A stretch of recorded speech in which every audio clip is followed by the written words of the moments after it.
就是成都，文质彬彬就是我们成都人。Today, Chengdu is the happiest city in China, the best city to visit in China named by the UNWTO.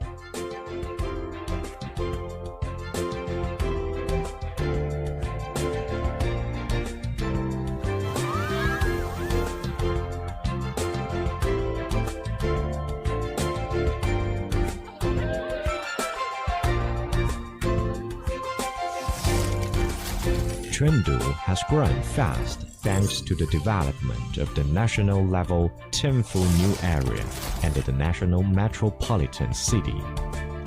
Today, Chengdu ranked first in comprehensive competitiveness among the new first-tier cities. The Milken Institute, an American think tank, named Chengdu as China's best-performing major city. The well-renowned global city rating agency released the World City List, in which Chengdu's comprehensive competitiveness was rated as one of the global top 100.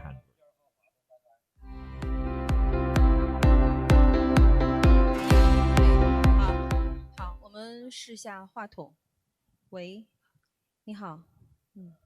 喂。Distinguished guests, ladies and gentlemen, the conference is about to begin very soon.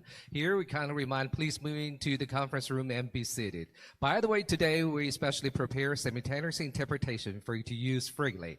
Then channel 1 is for Chinese, channel 1 for Chinese, channel 2 for English. Thank you so much. 好的，欢迎大家来到全球科技创新论坛。那今天呢，我们将进行成都、香港、新加坡的3地联动。那么在开始之前呢，让我们一起来看大屏幕。Trade ties with Chengdu. 声音没有问题啊，我们2个私下里对一下，主要是那个领导名单。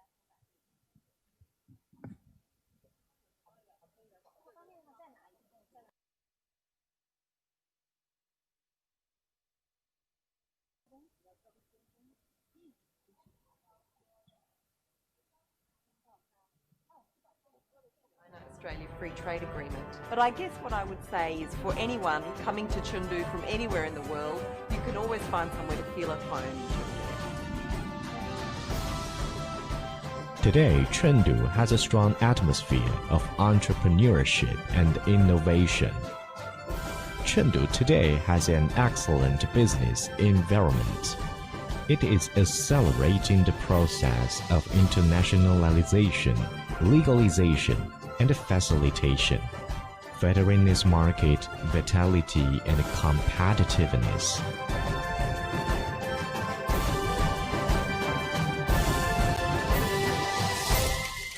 Chengdu has become successful thanks to the Go West and the Belt and the Road initiatives. The Go West campaign gives Chengdu a historical mission of the lending the accelerated development of the Western China, a pivotal point of the Belt and the Road initiative, and the Yangtze River Economic Belt. The Chengdu-Europe Express trains depart from Chengdu and reach Europe's hinterlands within 11 days. Chengdu is an opportunity for the world.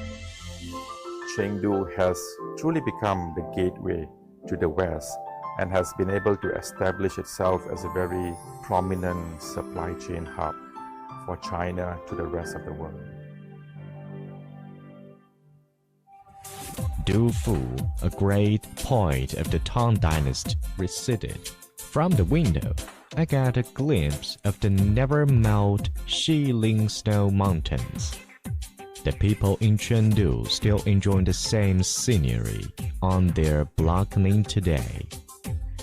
Braving the nice cup of tea, reading a good book, and listening to the beautiful melody. That's the life of many people in Chengdu, making it an artsy capital of music. The Tianfu Greenway is turning Chengdu into an evergreen and picturesque city of blooming flowers and clean rivers. 建立我正确的价值观和人生观的时候，我正好在成都。它很青春，很火辣，很时尚，让我成长很多，对我现在也是受益匪浅。Innovation creation is Chengdu's innate cultural genes. Elegant fashion is another wonderful cultural zeitgeist of Chengdu. Optimistic inclusion is the eclectic cultural disposition of Chengdu. Public interest is the external cultural expression of Chengdu. The cultural heat of Chengdu accumulated over the thousands years transmit the surging power of the tenfold cultural. Chengdu has the timeless charm of the human and cultural city.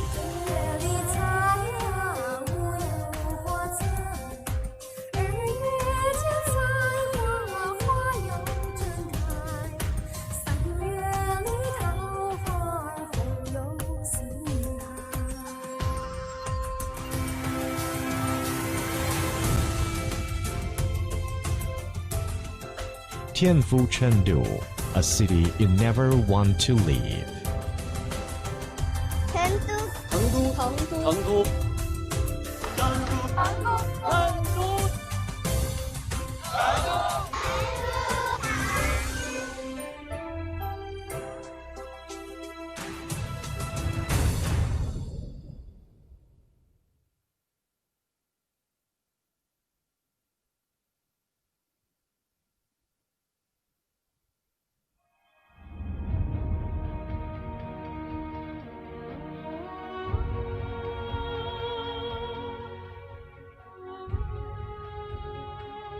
Out of nice heaven Chengdu was born, where thousands of households looked as pretty as a picture.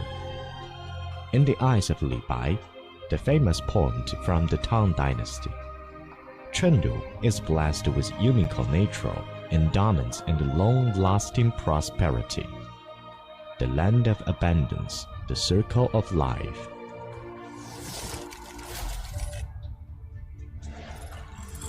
Chengdu is famously known as the land of abundance and the capital of leisure.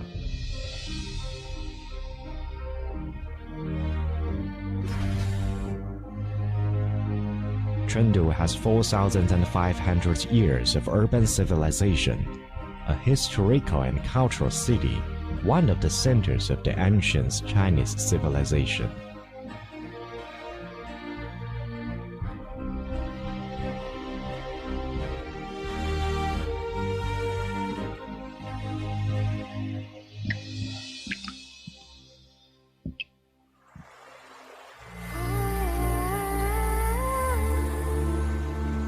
Built in 2,300 years ago, the Dujiangyan irrigation system, it gave rise to a land of plenty that was free from floods, drought of famines.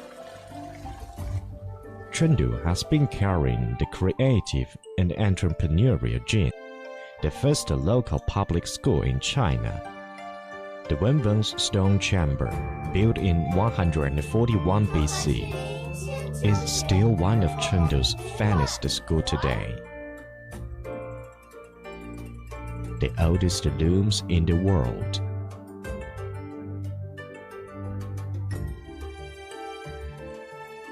And the world's first paper money, jiaozi, were both born in Chengdu. The first picture tube in contemporary China, the first stock after the reform and opening up, and China's first innovation and entrepreneurship index, all embodies the wisdom and the diligence of the people of Chengdu. Chengdu is surrounded by pristine mountains and rivers, and immersed in rich and glorious culture.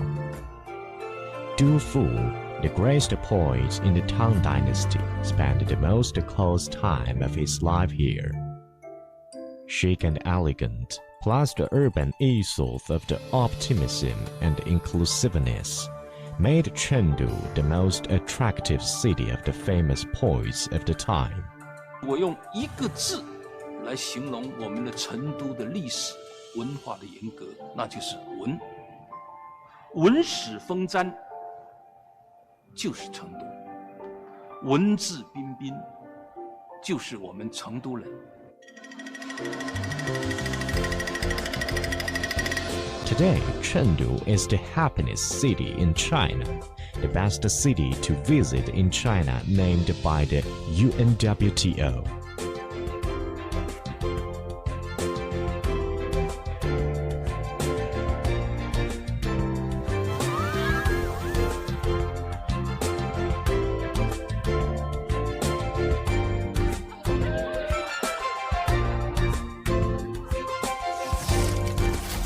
Chengdu has grown fast thanks to the development of the national-level Tenfu New Area and the national metropolitan city.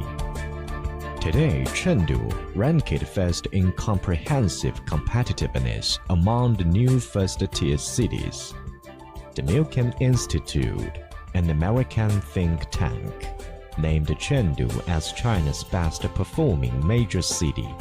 The well-renowned global city rating agency released the World City List, in which Chengdu's comprehensive competitiveness was rated as one of the global top 100. Today, Chengdu has a modern industrial system in the era of the new economy. Today's Chengdu is a truly open international city. As China's nearest national metropolis to Europe, it has more than 100 international routes to the rest of the world. The Tianfu International Airport under construction will enable Chengdu to become mainland China's third city with 2 international airports. The future passenger capacity will increase to 150 million per year. More than 200 countries and regions around the world share economic and trade ties with Chengdu. Nearly 300 of the world's top 500 companies have settled in Chengdu. The presence of the almost 20 consular missions made it named as China's third largest consular city. There are many opportunities here for Australia in Chengdu, and these have just grown stronger with the recent signing of the China-Australia Free Trade Agreement. But I guess what I would say is for anyone coming to Chengdu from anywhere in the world, you can always find somewhere to feel at home in Chengdu. Today, Chengdu has a strong atmosphere of entrepreneurship and innovation. Chengdu today has an excellent business environment. It is accelerating the process of internationalization, legalization, and facilitation, furthering its market vitality and competitiveness.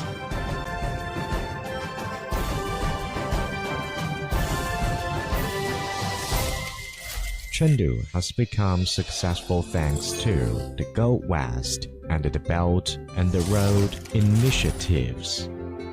The Go West campaign gives Chengdu a historical mission of the lending the accelerated development of the Western China, a pivotal point of the Belt and the Road initiative, and the Yangtze River Economic Belt. The Chengdu-Europe Express trains depart from Chengdu and reach Europe's hinterlands within 11 days. Chengdu is an opportunity for the world. Chengdu has truly become the gateway to the West and has been able to establish itself as a very prominent supply chain hub for China to the rest of the world. Du Fu, a great poet of the Tang Dynasty, receded. From the window, I got a glimpse of the never-melt Xiling snow mountains. The people in Chengdu still enjoy the same scenery on their balcony today. Braving the nice cup of tea, reading a good book, and listening to the beautiful melody. That's the life of many people in Chengdu, making it an artsy capital of music. The Tianfu Greenway is turning Chengdu into an evergreen and picturesque city of blooming flowers and clean rivers. 建立我正确的价值观和人生观的时候，我正好在成都。它很青春，很火辣，很时尚，让我成长很多，对我现在也是受益匪浅。Innovation creation is Chengdu's innate cultural genes. Elegant fashion is another wonderful cultural zeitgeist of Chengdu. Optimistic inclusion is the eclectic cultural disposition of Chengdu. Public interest is the external cultural expression of Chengdu. The cultural heat of Chengdu accumulated over the thousands of years transmit the surging power of the Tianfu cultural. Chengdu has the timeless charm of the human and cultural city.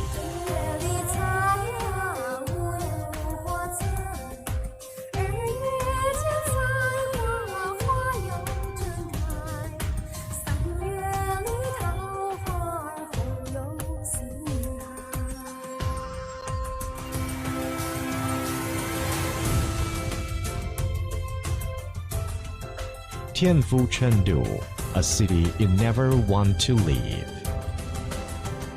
Chengdu.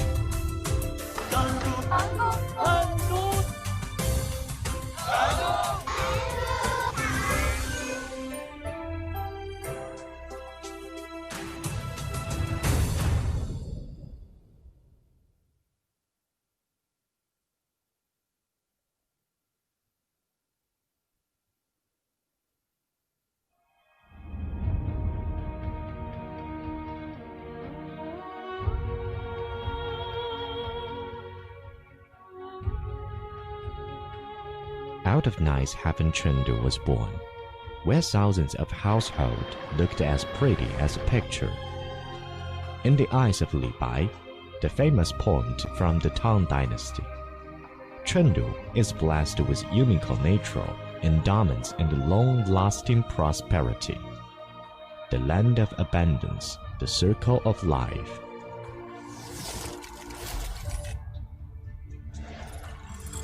Chengdu is famously known as the land of abundance and the capital of leisure.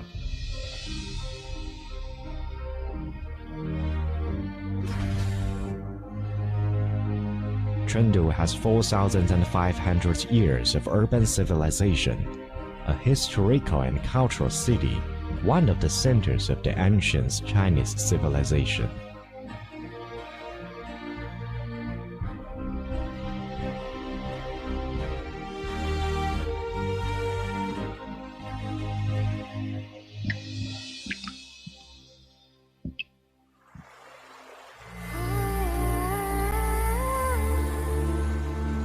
Built in 2,300 years ago, the Dujiangyan irrigation system, it gave rise to a land of plenty that was free from floods, drought, of famines.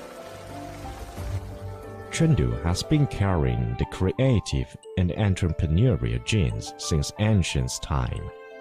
The first local public school in China, the Wenwen's Stone Chamber, built in 141 BC, is still one of Chengdu's finest schools today. The oldest looms in the world.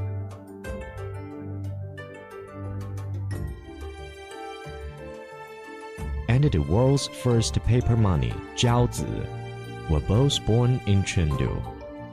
The first picture tube in contemporary China, the first stock after the reform and opening up, and China's first innovation and entrepreneurship index, all embodies the wisdom and the diligence of the people of Chengdu.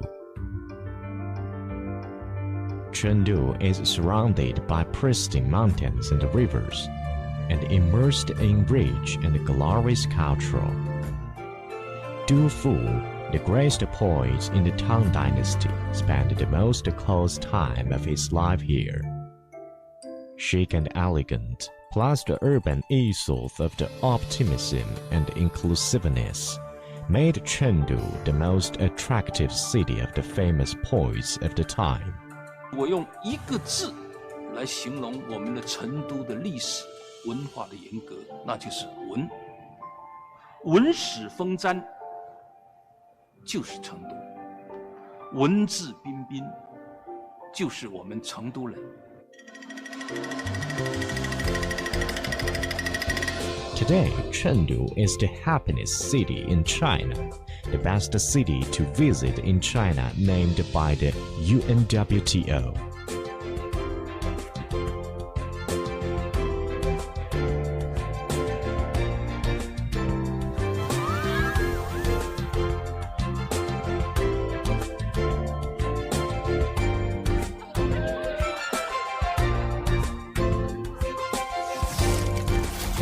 Chengdu has grown fast thanks to the development of the national-level Tianfu New Area and the national metropolitan city. Today, Chengdu ranked first in comprehensive competitiveness among the new first-tier cities. The Milken Institute, an American think tank, named Chengdu as China's best-performing major city. The well-renowned global city rating agency released the World City List, in which Chengdu's comprehensive competitiveness was rated as one of the global top 100. Today, Chengdu has a modern industrial system in the era of the new economy. Today's Chengdu is a truly open international city. As China's nearest national metropolis to Europe, it has more than 100 international routes to the rest of the world. The Tianfu International Airport under construction will enable Chengdu to become mainland China's third city with 2 international airports. The future passenger capacity will increase to 150 million per year. More than 200 countries and regions around the world share economic and trade ties with Chengdu. Nearly 300 of the world's top 500 companies have settled in Chengdu. The presence of the almost 20 consular missions made it named as China's third largest consular city. There are many opportunities here for Australia in Chengdu, and these have just grown stronger with the recent signing of the China-Australia Free Trade Agreement. But I guess what I would say is for anyone coming to Chengdu from anywhere in the world, you can always find somewhere to feel at home in Chengdu. Today, Chengdu has a strong atmosphere of entrepreneurship and innovation. Chengdu today has an excellent business environment. It is accelerating the process of internationalization, legalization, and facilitation, furthering its market vitality and competitiveness.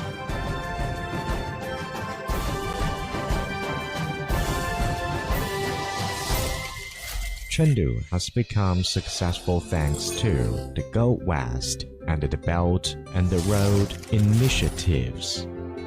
The Go West campaign gives Chengdu a historical mission of the lending the accelerated development of the Western China, a pivotal point of the Belt and the Road initiative, and the Yangtze River Economic Belt.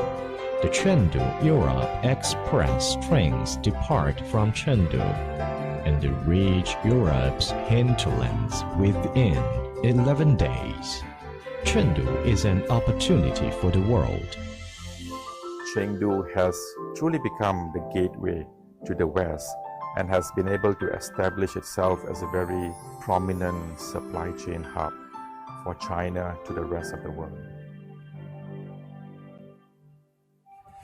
Du Fu, a great poet of the Tang Dynasty, recited, "From the window, I get a glimpse of the never-melt Xiling snow mountains. The people in Chengdu still enjoy the same scenery on their balcony today. Braving the nice cup of tea, reading a good book, and listening to the beautiful melody. That's the life of many people in Chengdu, making it an artsy capital of music. The Tianfu Greenway is turning Chengdu.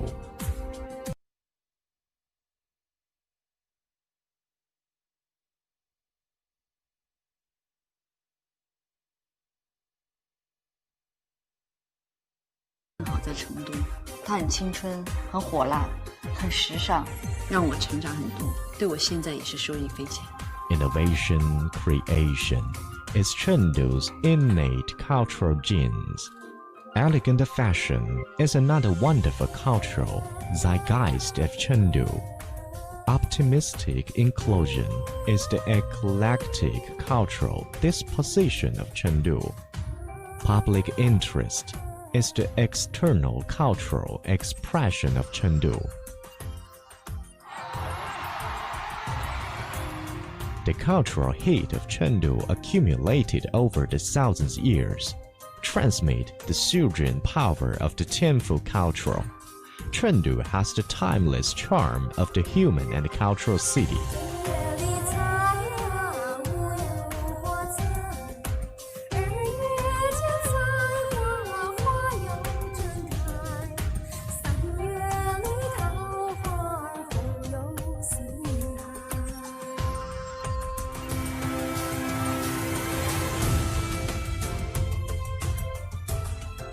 Tianfu Chengdu, a city you never want to leave. 成都。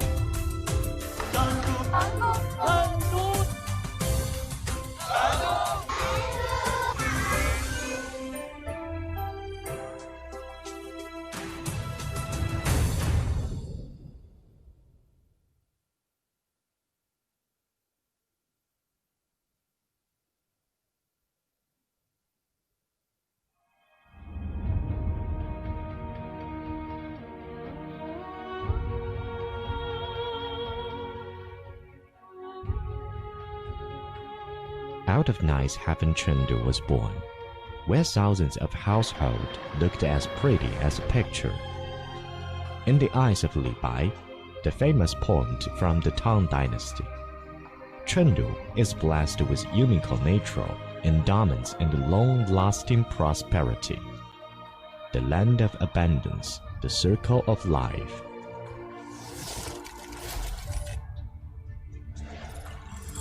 Chengdu is famously known as the land of abundance and the capital of leisure.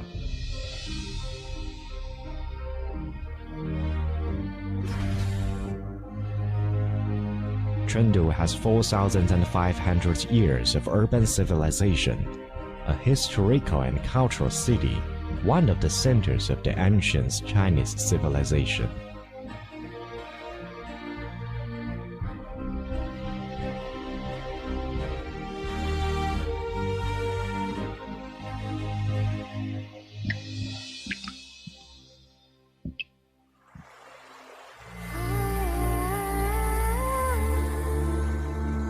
Built in 2,300 years ago, the Dujiangyan irrigation system, it gave rise to a land of plenty that was free from floods, drought of famines. Chengdu has been carrying the creative and entrepreneurial genes since ancient time. The first local public school in China, the Wenwen's Stone Chamber, built in 141 BC, is still one of Chengdu's finest schools today. The oldest looms in the world.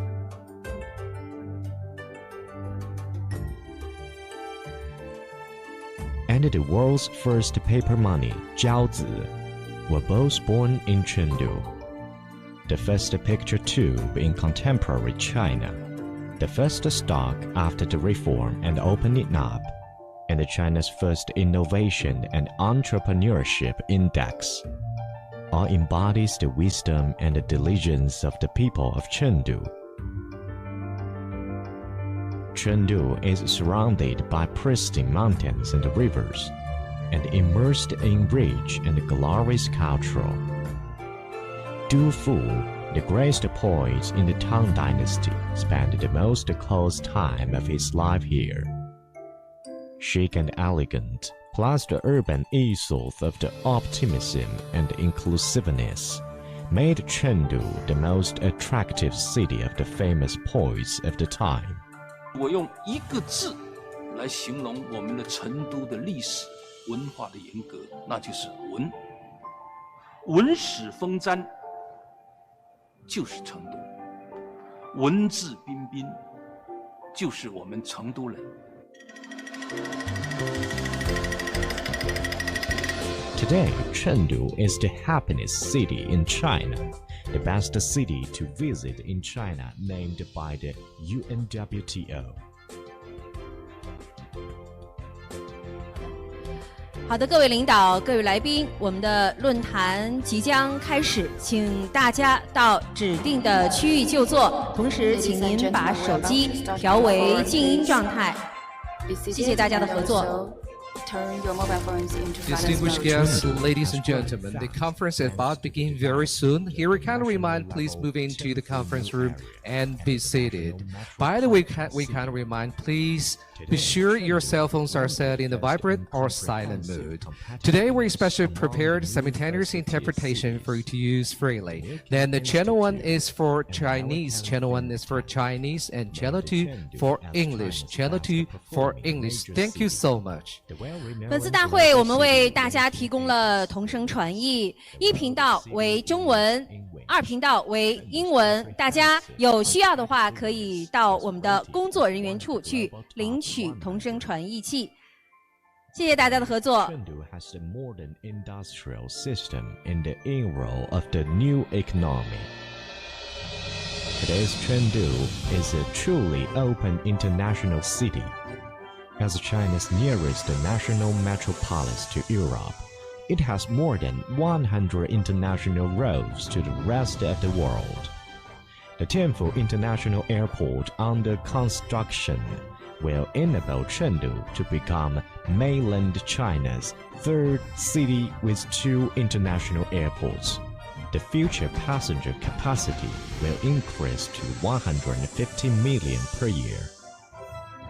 More than 200 countries and regions around the world share economic and trade ties with Chengdu. Nearly 300 of the world's top 500 companies have settled in Chengdu. The presence of the almost 20 consular missions made it named as China's third largest consular city. There are many opportunities here for Australia in Chengdu, and these have just grown stronger with the recent signing of the China-Australia Free Trade Agreement. But I guess what I would say is for anyone coming to Chengdu from anywhere in the world, you can always find somewhere to feel at home in Chengdu. Today, Chengdu has a strong atmosphere of entrepreneurship and innovation. Chengdu today has an excellent business environment. It is accelerating the process of internationalization, legalization, and facilitation, furthering its market vitality and competitiveness.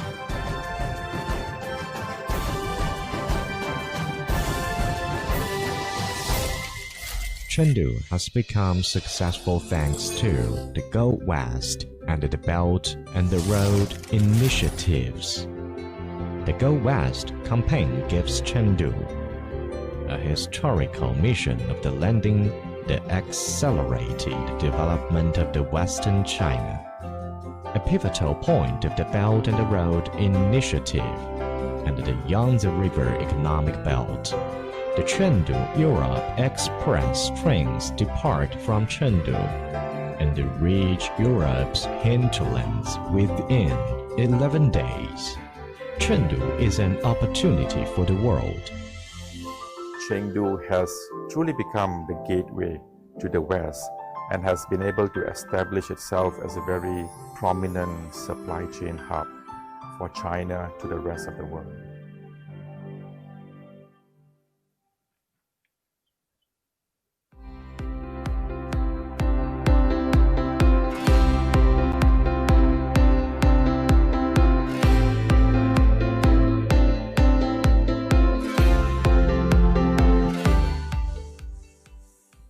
尊敬的各位领导、各位来宾，女士们、先生们，大家早上好。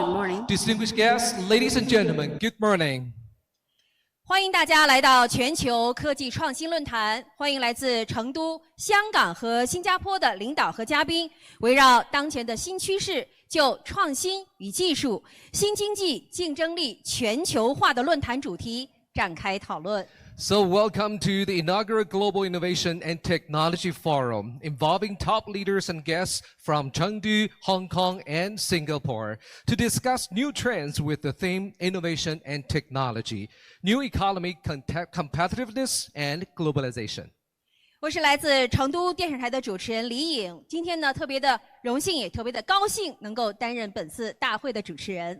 This is Yang Xiaoping from Chengdu Radio Television. Greatly honored to be the host for today's event.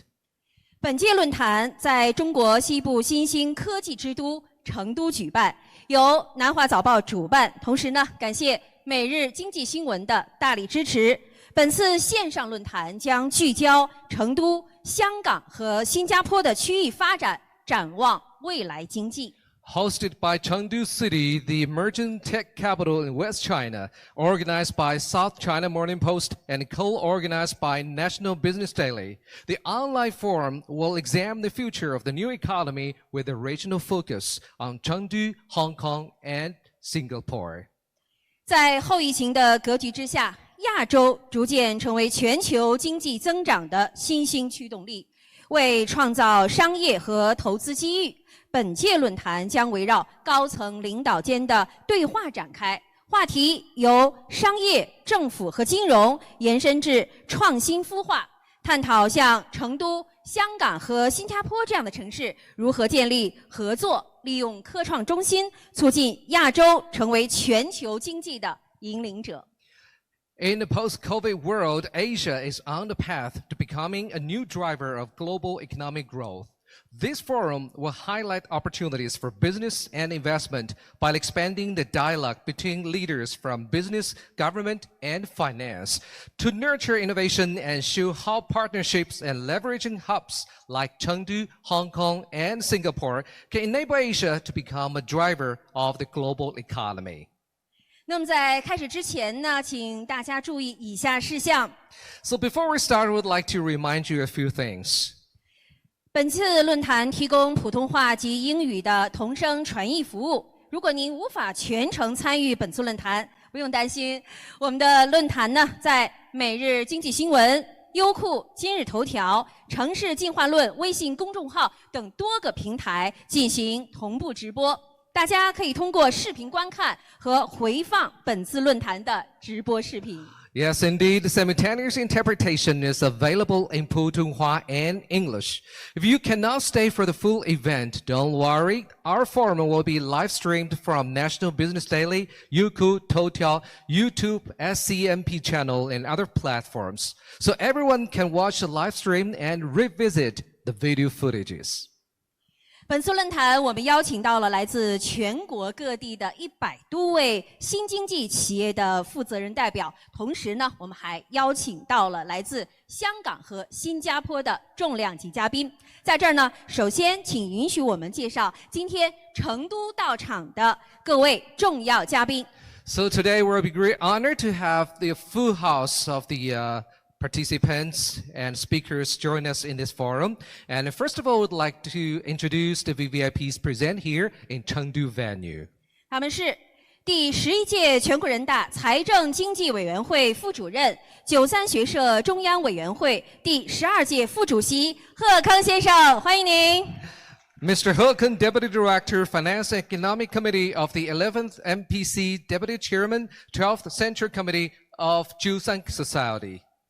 全国工商联原副主席王志国先生，欢迎您。Mr. Wang Zhiguo, former Vice Chairman, All China Federation of Industry and Commerce. 国务院参事室当代绿色经济研究中心主任郭长健先生，欢迎。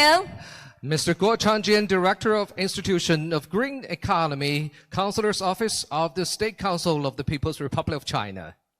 杉树科技联合创始人兼 CPO 王希先生，欢迎。Mr. Wang Xi, Co-founder and CPO, Cardinal Operations. 普华永道企业融资与并购部中国主管合伙人、全球跨境服务中国主管合伙人及“一带一路”业务主管合伙人黄耀和先生，欢迎。Mr. Gabriel Wang, PwC China Inbound and Outbound Leader, PwC China Deals Markets Leader, PwC China Head of China Corporate Finance. Welcome. 华兴资本控股集团总裁，兼任华兴证券香港董事长丛林先生，欢迎。So Mr. Cong Ling, President, China Renaissance Group, Chairman Board of Directors, China Renaissance Securities Hong Kong Limited. 成都市人民政府副秘书长、市政府办公厅主任廖成珍女士，欢迎。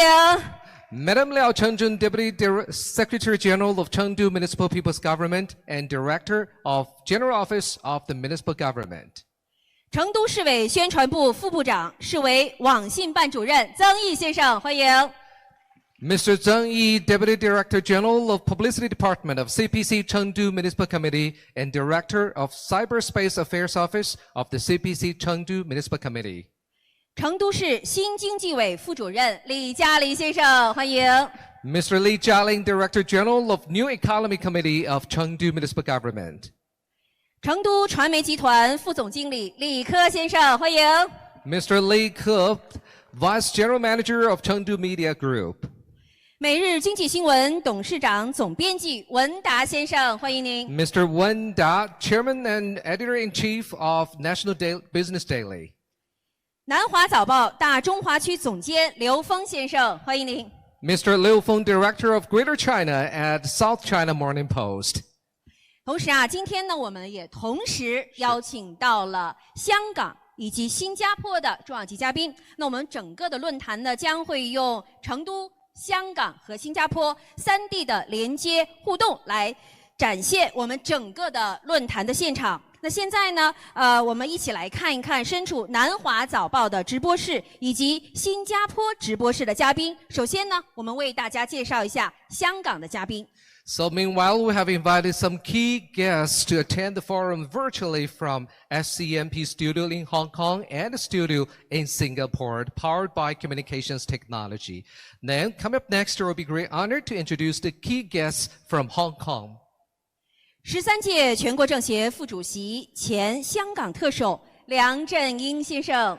Mr. C.Y. Leung, Vice Chairman, National Committee of CPPCC, former Chief Executive Government of HKSAR. 香港科技园公司行政总裁黄克强。Mr. Albert Wong Kong Kyu, CEO, Hong Kong Science and Technology Parks. 香港特别行政区政府行政会议非官守议员召集人陈智思。Mr. Bernard Chang Ku Chen, GPS, JP, Non-Official Commander, HKSAR, Government Executive Council. 冯氏集团主席冯国金。Dr. Victor Fong Kong King, Group Chairman, Fong Group. 香港大学校长张翔教授。Professor Zhang Xiang, President and Vice Chancellor, University of Hong Kong. 南华早报中国版资深特派员郑维先生。William Zheng, Senior Correspondent, China, South China Morning Post. 好，接下来我们再为大家介绍来自新加坡的嘉宾，他们是。So coming up next, the guest in Singapore studio. 新加坡经济发展局主席马宣仁。Dr. Bech Swang Jing, Chairman, Singapore Economic Development Board, Singapore Government. 新加坡管理大学校长姜丽丽教授。Professor Lily Kong, President, Singapore Management University. 戈壁合伙人有限公司东南亚基金合伙人邱家木。Kate Mok Koo, Managing Partner, Southeast Asia, Gobi Partners. Cross-sell 旋转拍卖联合创始人吴成汉。Lucas New, co-founder Carousel. 联合早报副总编辑兼联合早报网中国主编韩永红女士。 Madam Han Yonghong, Associate Editor, 联合早报 Com-Editor, 早报 .com, Singapore Press Holdings. 好，让我们再次以热烈的掌声欢迎来到我们成都主会场的各位嘉宾，欢迎你们。 So welcome everybody present here in Chengdu and either in the studio in Hong Kong and Singapore. 同时，我们也再次掌声感谢所有来参与我们本次全球科技创新论坛的，还有来自香港和新加坡的嘉宾。 So we'd like to take this opportunity to extend our appreciation to all of you to join us in this discussion. 那现在呢，首先请允许我邀请成都市人民政府副秘书长、市政府办公厅主任廖成珍女士为本次论坛致开幕词，有请。 Ladies and gentlemen, Ms. Liao Chengzhen, Deputy Secretary General of Chengdu Municipal People's Government, please.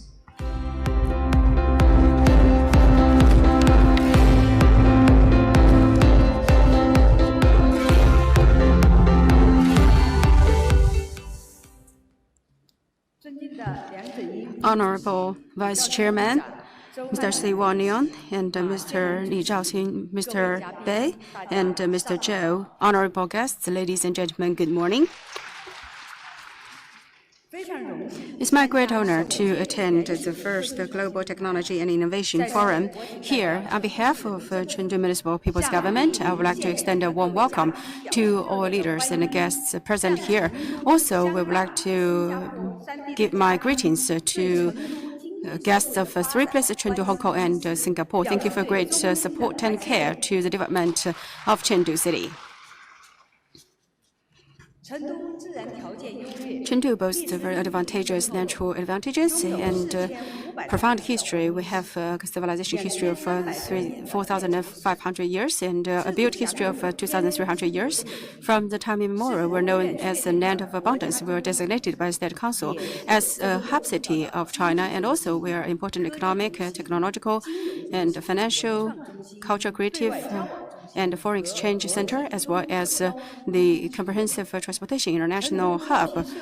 And we have approved around 20 consular offices in Chengdu. And as for our friendly cities, the amount has reached 104 in number.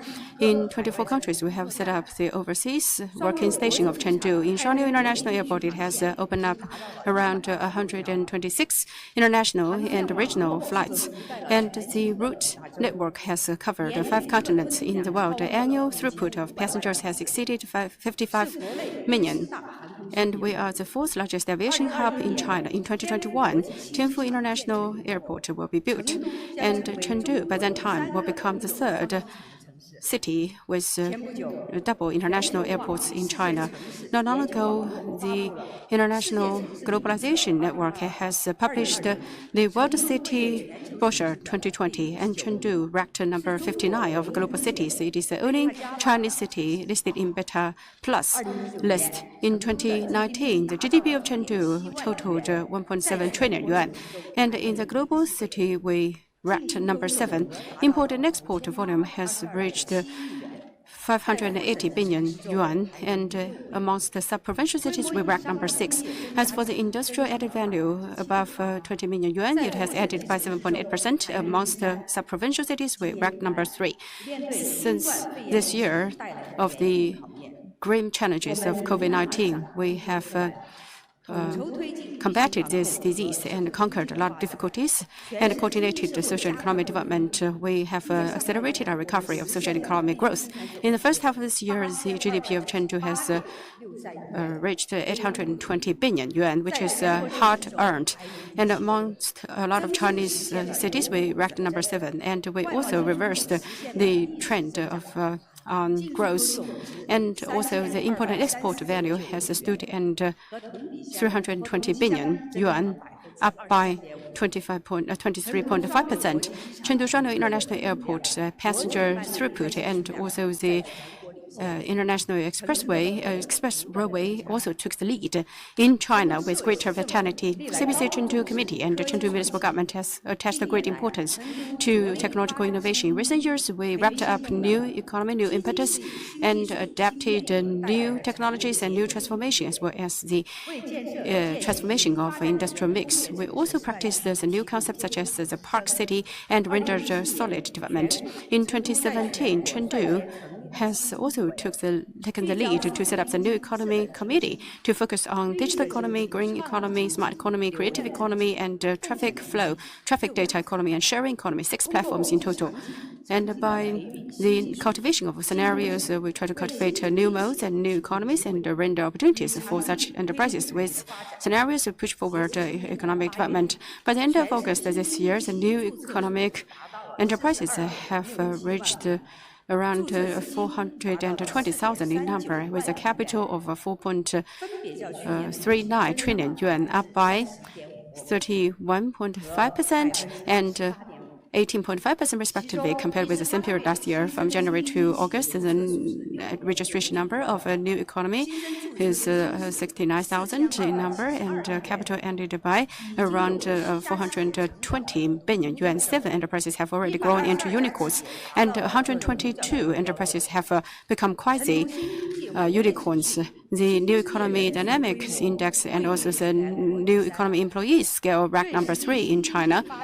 And also, our city brand effect is getting more and more prominent. This forum is convened against the special background of COVID-19. We aim to push forward the technological innovation worldwide, and we have welcomed 260 elites coming from China, and also the heads of the MNCs around the world all come here or online to unfold a vivid dialogue and exchanges to push forward open and pragmatic cooperation. It has also shown the determination to beat the difficulties and to push forward the recovery of the world economy. At the same time, it will assist Chengdu to push forward the innovation-driven strategy and to raise the clustering effect of the high-end elements, and especially to accelerate the urban development with new economy and accelerating its drive as a technological center on the national level. To take this forum as an opportunity, on behalf of Chengdu Municipal Government, I would like to send a sincere invitation to all the guests. We cordially hope that please cast your view to Chengdu and also to in-depth involved in the construction of Chengdu and bring new economy, new mode, and new business forms to Chengdu and with priority. And also we can grasp the opportunity of the twin city construction of Chengdu and Chongqing and proactively integrate it into the double cycle and to synergize with Chengdu's development with shared wisdom and development vision. Since March 18th, Chengdu has continuously kept the low-risk region of COVID-19. We hope that you can visit Chengdu more often and to enjoy our panda and our cuisines in a very safe manner, and then you can tour around Chengdu and enjoy our leisurely lifestyle and enjoy our enchanting Tianfu culture. And last, let me send my best wishes to this forum and wish it a complete success. Thank you all. 好，谢谢廖晨真秘书长给我们带来让人非常振奋的一个演讲哈，谢谢。尤其是给我们来自全球的，尤其是来自全国的260多位嘉宾带来了一个发出了一个特别热情的邀请啊！欢迎大家到成都，不仅仅是到我们成都的街头走一走、看一看、品美食，同时邀请大家来共同参与我们成都的建设。我们要主动融入双循环，唱好双城记，为我们成都未来的发展，大家群策群力，携手合作。是的，那么在今天的论坛当中呢，我们接下来还会有更多的大咖和嘉宾一起来探讨，在这样一个良好的背景之下，在这样一个发展势头非常迅猛的城市当中，如何利用科技创新来推动我们新经济的发展。那接下来呢，我们有请到第9任中国外交部长、中国人民外交学会名誉会长李兆新 former 先生通 minister 过视 from the 频 Ministry of 为 Foreign 大家 Affairs of the People's 致欢 Republic 迎 of China, 词。 member of So the coming up next, CPC we would Central like to Committee, invite Li Zhaoxin, Mr. to Li give us Zhaoxin, the an ninth address. Foreign Minister of the People's Republic of China and Honorary President of Chinese People's Institute of Foreign Affairs, to deliver welcoming speech over a live screen. 请看大屏幕。 Now let's take a look. 尊敬的各位参加全球创新论坛的朋友们， Dear friends 大家 attending the 好， Global Innovation and 很高 Technology 兴 Forum, 应 good 主办方邀 morning. 请， I'm very glad 来 to 通过 receive 新 the 城科技创 invitation 新 of 成果， organizers to exchange views 远 with 距离 you 的 through 亲切的 scientific and 和各位进 technological 行交流。 innovation achievements. 感谢主办方的 I would like 热 to 情 thank the 邀请， organizer for their 很高兴 invitation. 有机会 I'm 参加 very 这样一个 happy 重 to 要 have 活 this 动。 opportunity to be part of such 纵 an 观人类 important 的 event. 发展历史， Throughout the history of human 科技创 development, 新是 scientific 人类进 and 步的 technological 重要动 innovation 力， is an important impetus 是 for 全 human 球 progress, 各民族 as well as 各 an 国 important driving 经 force 济 for 发展、 economic 社会 development 进步 and 的 social 重要 progress 动力。 of all nations in the world. 自从17世纪以来， Since the 17th century, 全球在科技创新方面 many 发生 revolutionary 了 advances have taken 多 place 次 in the global scientific and 革命性的 technological 进步， innovation 使我们拥有了 and enabled 新的 us 科技成 new 果， scientific and technological achievements, 很好的改变了 which has greatly 我们的 changed 生产 our 方式、 mode of 生活 production, 方式， lifestyle, 乃至思维方式。 and even the way of thinking. 今天，全球科技创新论坛的举行， Today's 也 Global 是 Science and Technology 这个 Innovation Forum is also 历史 an 进步过程当中 important 的 stop in the 重要一站。 process of such historical 我希 progress. 望能够在成都 I 人 hope 民 to further promote our 和全国人民一 undertaking 道， progress and 在 innovation in a series of 科学 fields 发展、 through this 经 forum 济 on the 进步、 basis of the great achievements 经济 made 扶 by the 贫、 people of Chengdu 人 and 才 the 培 people 养 of the 等 whole 诸方面 country 已 in 经取得 scientific 重 development, 大成绩 economic progress, 的基础之上， targeted poverty 通过这次 alleviation 论坛 and 进一步 personnel 推 training. 动我们在一系列领域当中的事业进步和创新， In this way, we can maintain 全 our 面 progress. 认真贯彻落实 We 习近 should 平新时 comprehensively 代 and 中国特色社会主义思想， conscientiously implement Xi Jinping's 全 thought 面 on 落实 socialism with 和贯彻习近 China's 平同志 kind of 关于建设 characteristics 新的 for 一 a 带一 new 路 era and 以 Xi 及 Jinping's great 构 diplomatic 筑全人 concept 类命运共同 of 体的 building a new Belt and 伟大 Road 外交理 and 念 building a community of 为我们 shared 伟大祖 destiny for 国 all mankind. 的不断进步，为 For 我 the 们 continuous progress of our 中国 great 人民 motherland, for 生 the 活 ever-increasing 变得 well-being 越来 of 越 Chinese 幸 people 福， and 越来 even 越美好，乃至为 for 全 the 世界 construction of a community of shared 人类 future 命运共同 for 体的建设 mankind 做出 in 新 the 的 world. 更大的贡献。再次感谢主办方对我的盛情邀 I 请 would，like to thank our host 衷 for 心祝愿 their kind 这次全球 invitation. 科技创新 I 论坛 sincerely wish this global 快乐 innovation and 成功 technology forum a happy 谢谢各位。 success. Thank you all.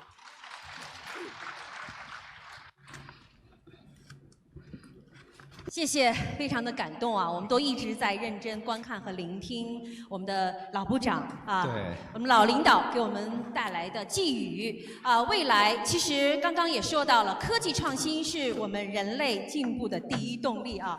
那现在呢，我们每时每刻都离不开科技，都离不开创新，因为科技随时随地都在 And actually, 改变着 technology 我们的生产和生活方式。所以呢，那么今天我们这样的一个论坛，以这样科技创新作为我们的主题，就显得非常的有意义。那么刚才我们聆听到了咱们李部长给我们带来的殷切的期望。那么接下来呢，我们去到香港的演播室。那现在呢，让我们有请中国人民政治协商会议全国委员会副主席、前香港特别行政区行政长官梁振英先生发表今天首个主旨演讲。 So coming up next, please join us in SCMP studio in Hong Kong to welcome Mr. Si Wan Leung, Vice Chairman, National Committee of CPPCC, former Chief Executive, Government of Hong Kong SAR, to deliver the first keynote speech. Now please take a look.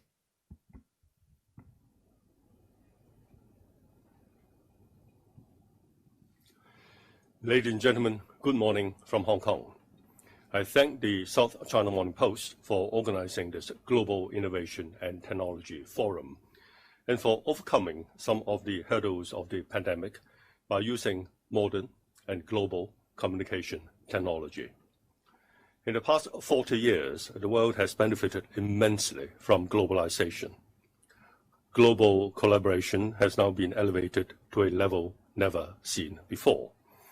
Manufacturing and trade are now dependent entirely on the global supply chain.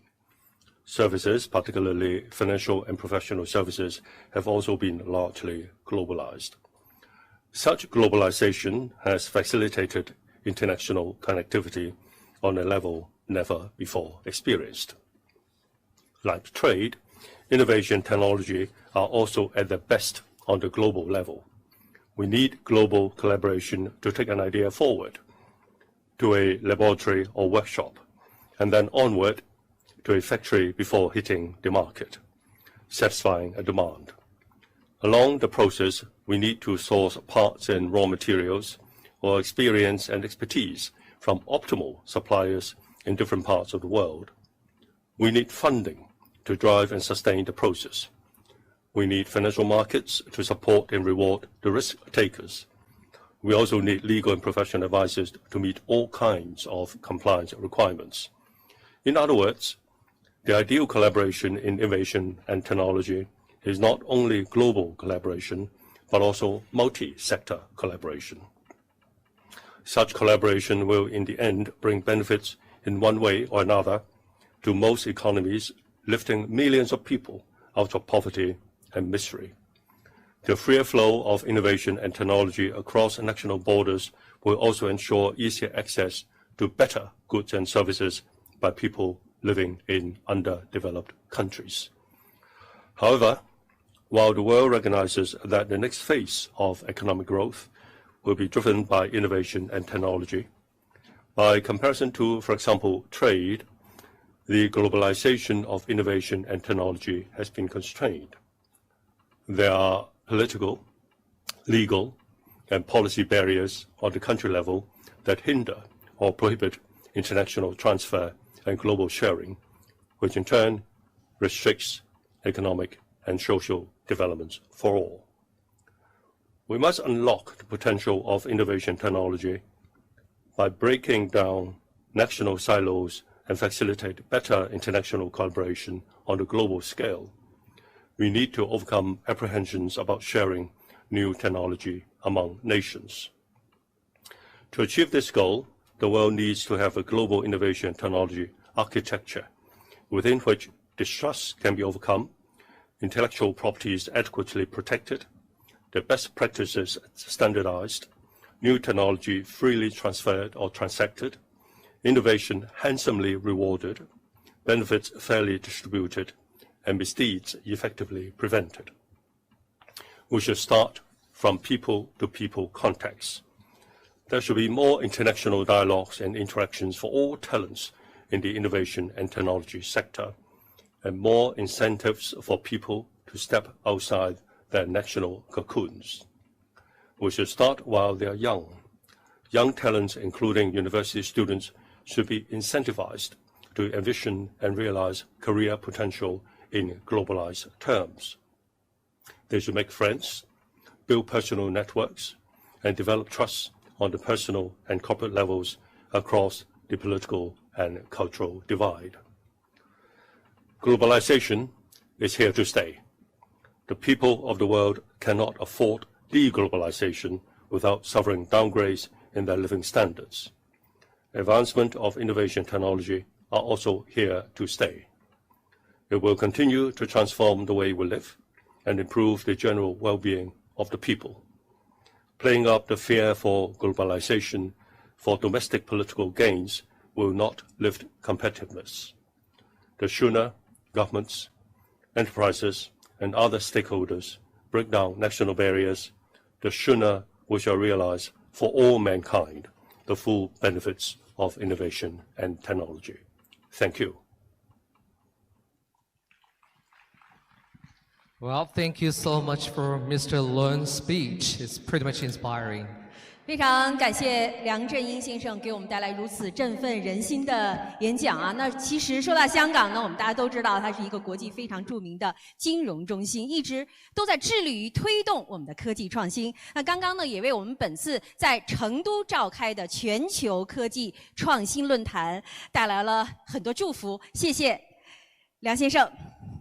对，那么刚才梁先生在谈话当中所提到的，香港可以在科技创新和全球的分工当中可以扮演一个非常重要的角色。而今天我们能够来举行这个3地一同来讨论这个话题呢，可以说在香港在当中可以扮演一个非常重要的角色，今后非常能够有助于各方共同努力、齐心协力来推进我们的科技创新，推进我们的新经济的发展。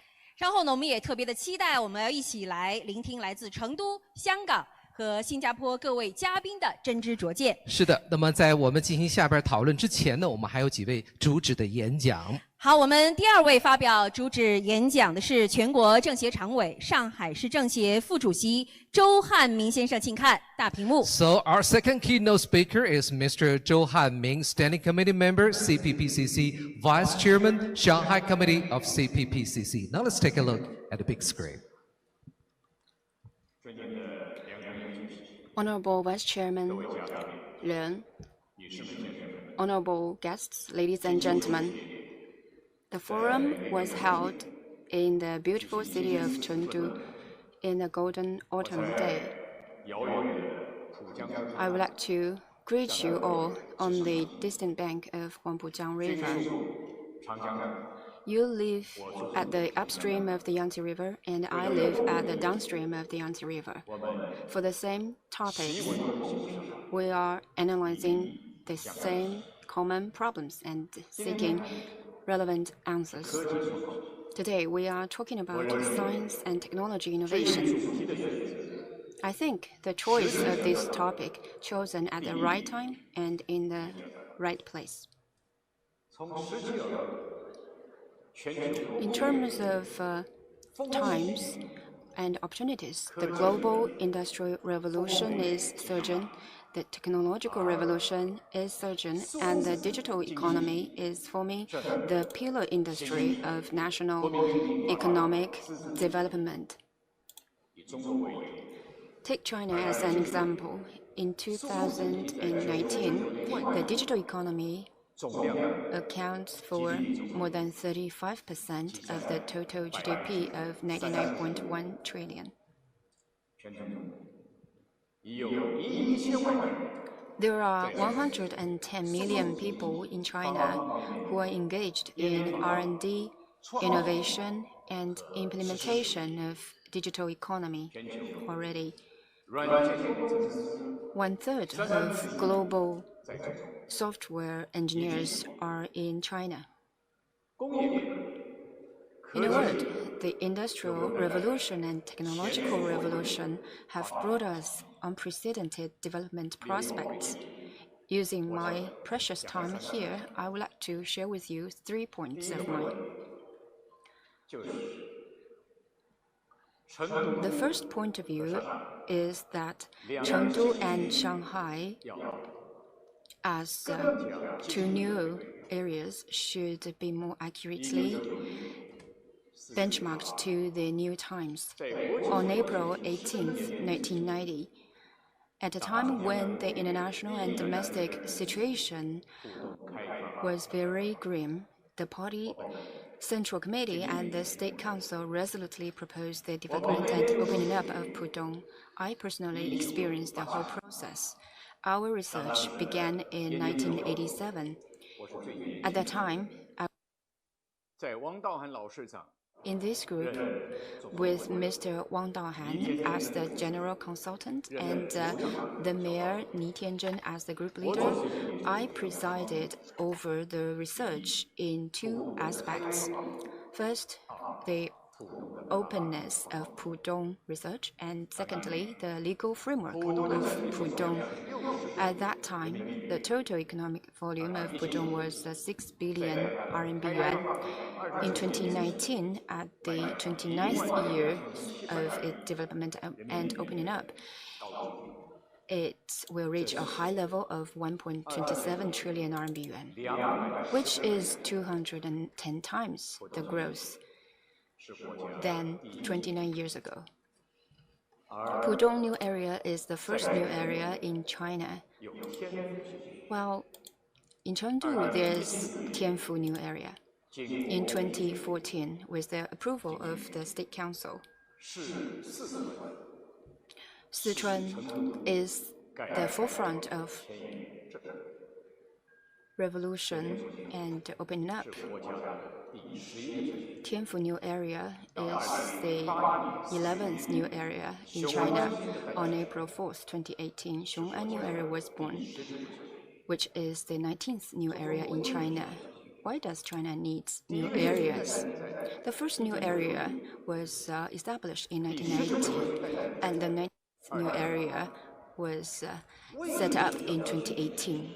Why do we need to continue this setting up of new areas? The reason is very simple. We need bigger forces coming from opening up back into the whole economy for deeper reforming. Now, 120 square kilometers of land in Shanghai free trade zones are all in Pudong Yijiazhui Financial Development Zone, Jinqiao Industrial Development Zone, Zhangjiang High-Tech Development Zone, and Waigaoqiao area. It has become our bridge and important corridor leading to all parts of the world. So, such layout of free trade zone is to make it bigger, opening up, and drive further reform. The enlightenment from the establishment of Pudong New Area to the whole country is that we should leverage our own advantages accordingly, and Tianfu New Area should also set up its own development goals. As such, today, the 30th anniversary of the establishment of Pudong New Area is a good time for us to have a good benchmark to the new times between our two new areas. This is my first point of view. Secondly, the development of these two economic circles should play a greater role in the country's economic and social development. One of the two economic zones is the important region of high-quality development of the Yangtze River Delta. It has been upgraded to the national strategy. There are 3 provinces and 1 city with 385,000 square kilometers of land, accounting for 1/26 of the total national area, with 220 million people, accounting for 1/6 of the country's total population. Last year, the Yangtze River Delta created an economic aggregation number of 23.7 trillion yuan, accounting for nearly a quarter of the country's 99.1 trillion yuan. The Chengdu-Chongqing economic zone is also an important national plan and strategy. Within it, there is Chongqing, one of the 4 municipalities directly under the central government administration of our country. It also has Chengdu, the capital of the land abundance. I think benchmarking to the new times between these 2 circles is worthwhile, and it should focus on 3 aspects. One focus is industry needs to be up to the new times. Secondly, the system needs to be new. And thirdly, we should integrate economic development and social development in a new way. Because I feel such benchmarking to the new times for these 2 areas is very necessary and worthwhile. Just now, I said that at the beginning, you live at the upstream of the Yangtze River, I live at the downstream of the Yangtze River, which is actually revised from town poetry. It means that we are all subject to a great national strategy, that is, the development of the Yangtze River Economic Belt proposed by General Secretary Xi Jinping. One single province alone can't push forward the Yangtze River economic belt, let alone a city, to accomplish this feat. Under the premise of jointly grasping the great protection and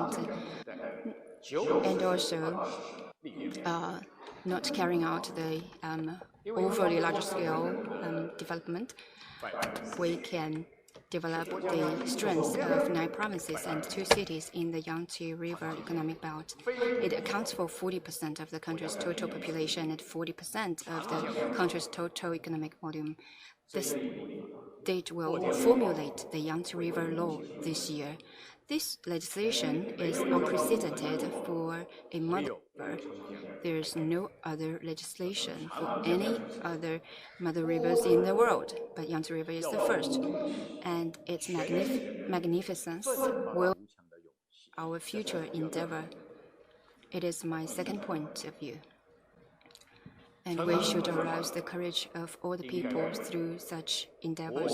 My third point of view is that Chengdu and Shanghai should be further benchmarked for times and for the new development pattern of the country. On May 22nd this year, General Secretary Xi Jinping proposed clearly at the joint group meeting of the economic circles of the Chinese People's Political Consultative Conference that the domestic and international dual circulation or cycles should promote and boost each other. This is the new type of development pattern. The core of such a new development pattern lies in China, which has a population of 1.4 billion, of which 400 million are middle-income classes. And the provinces and cities in the Yangtze River Basin have been constantly moving forward to affluence, livelihood. People would say that they come to cities for making a living. And why do they stay in cities? They would like to pursue a better life. That is the theme of Shanghai World Expo 10 years ago. People would also say that if you come to Chengdu, you don't want to live.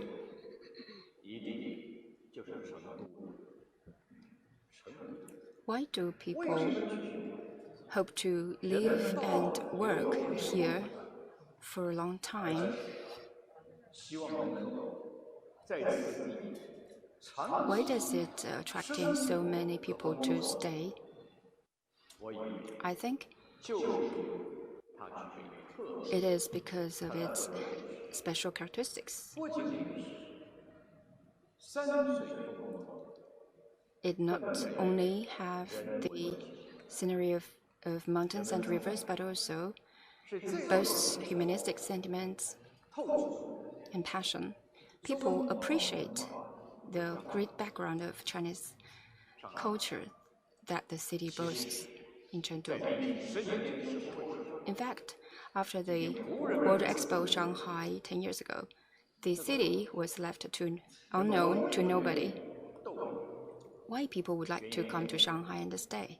It's very simple, because it is a highly famous city. It is a lovable city. It is a highly engaging city. Being famous means the city is very safe and peaceful.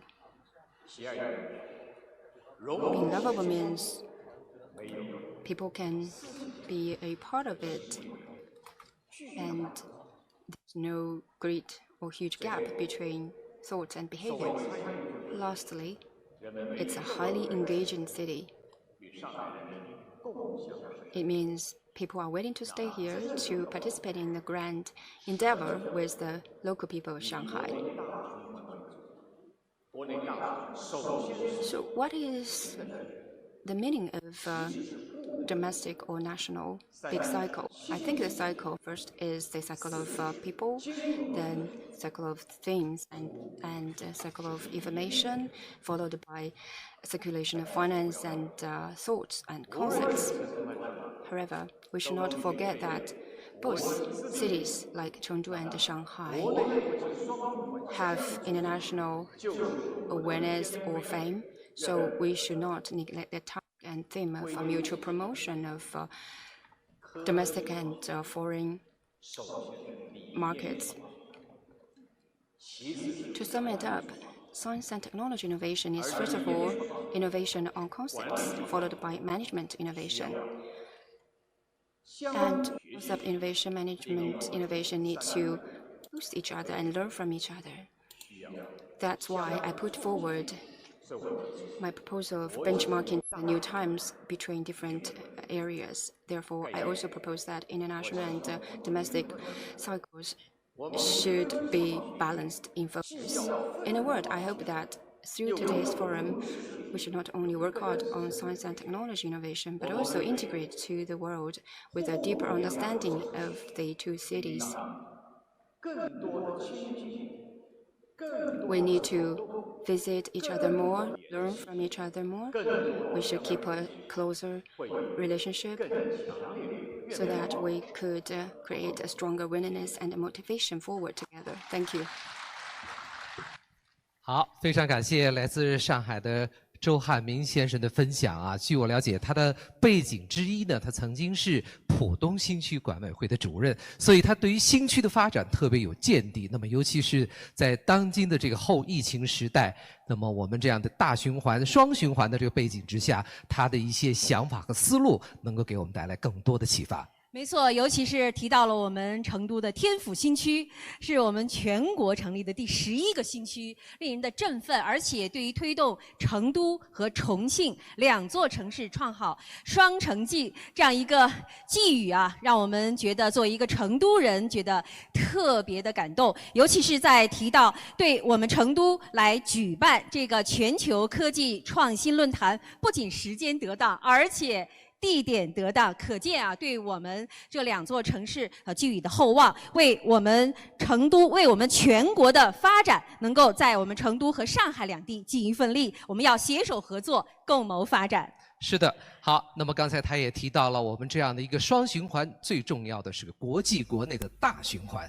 那么刚才呢，我们请到了来自香港的以及来自上海的朋友。那么接下来呢，我们将我们的镜头转到我们的新加坡的直播现场。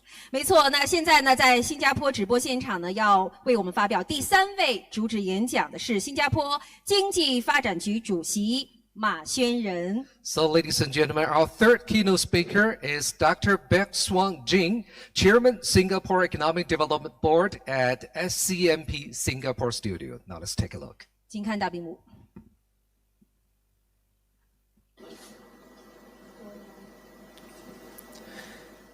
先生们、女士们、 Ladies and 朋友 gentlemen, 们， dear friends, 大家早上好。 good morning, everyone.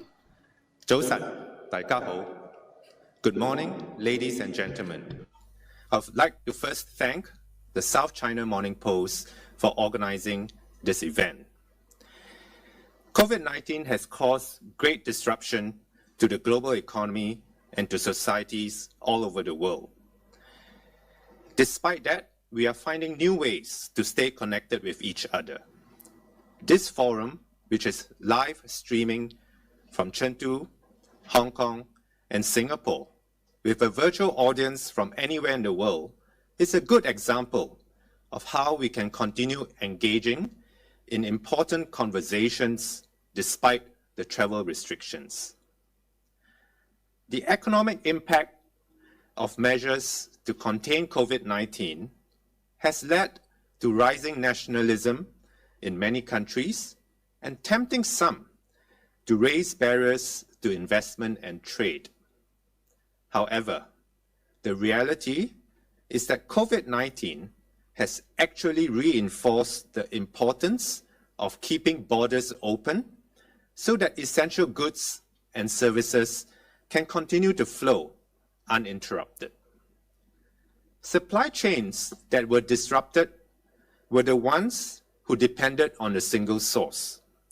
And the risks from depending on a single source are the same, whether the source is overseas or in one's own country.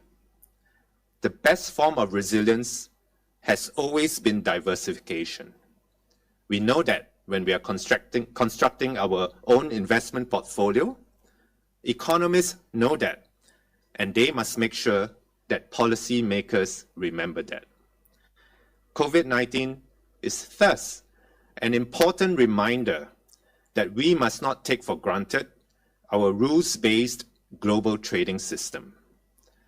In Singapore, our ports stayed open even at the peak of our pandemic outbreak because we recognize the role that Singapore plays in global supply chains.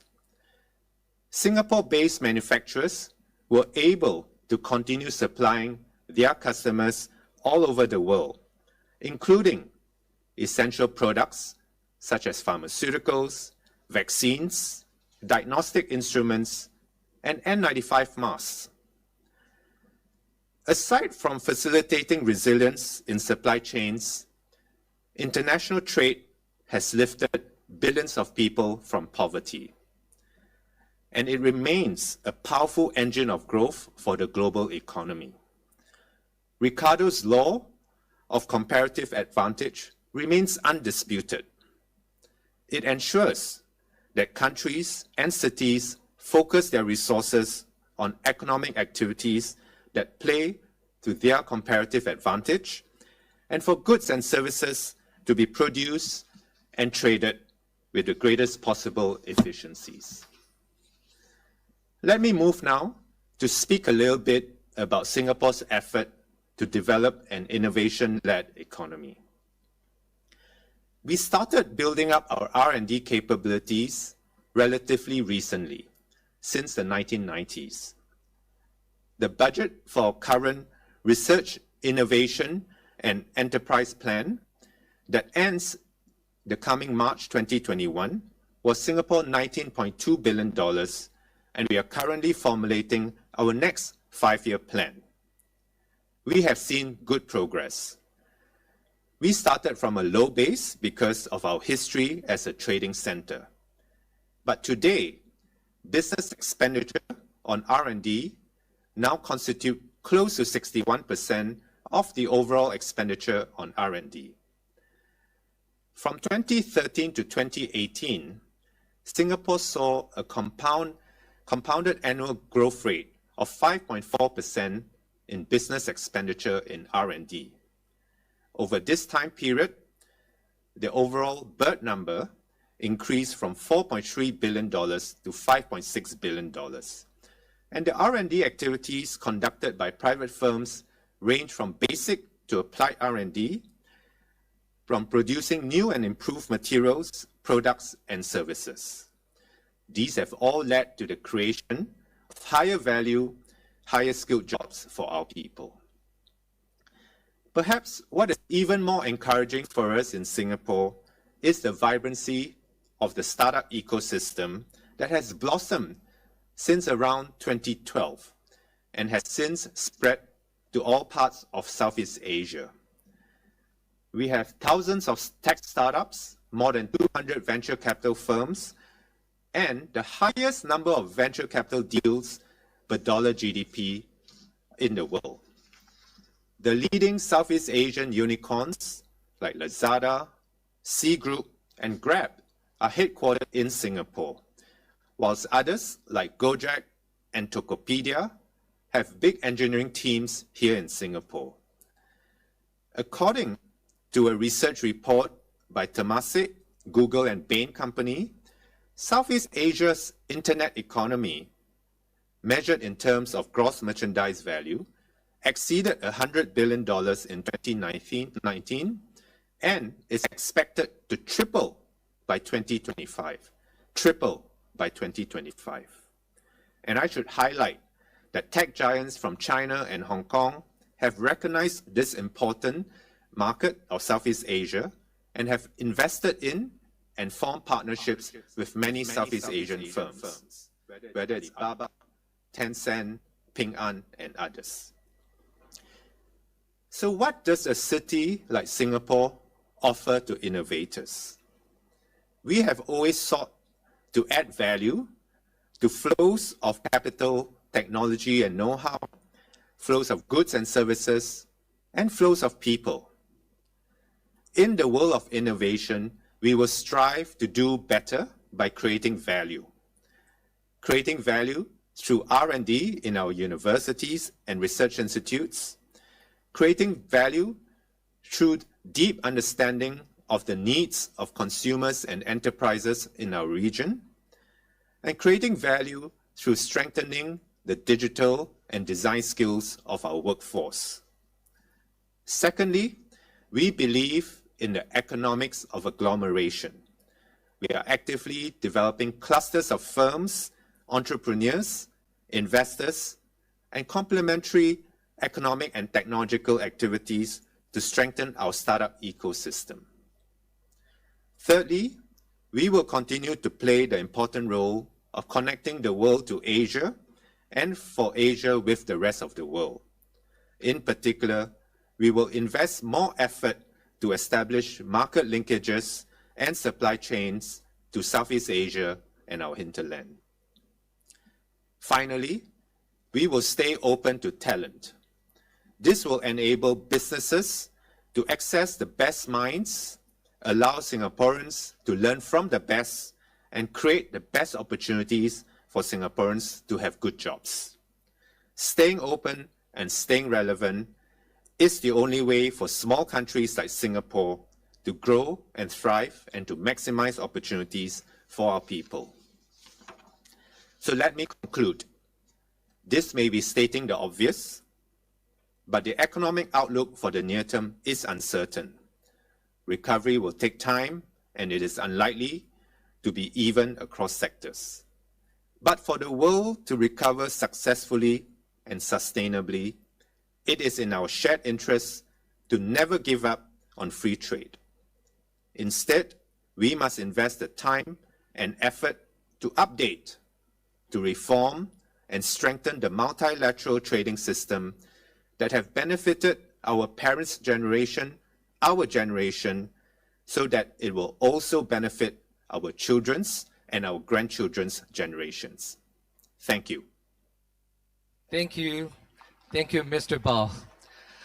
非常好。刚才他的演讲当中提到了正是因为大家坚持了这样一个多边主义的发展的这样的一种形式和这种方法，所以能够让新加坡受益，也能够让东南亚受益，而同时也让中国大陆和香港都能够从中受益。没错，那非常感谢马主席给我们分享的真知灼见。那现在呢，进入到我们的经济发展的经验分享环节。So come up next, we just go to the economic showcase session. 有请成都市新经济委副主任李嘉林先生来为我们进行中国西部新兴科技之都新经济发展的展示。有请。So, ladies and gentlemen, now let's invite Mr. Li Jialing, Deputy Director General of Chengdu New Economic Development Commission, to show us the success cases of new economy development from the emerging tech capital in West China, Chengdu. Now, please.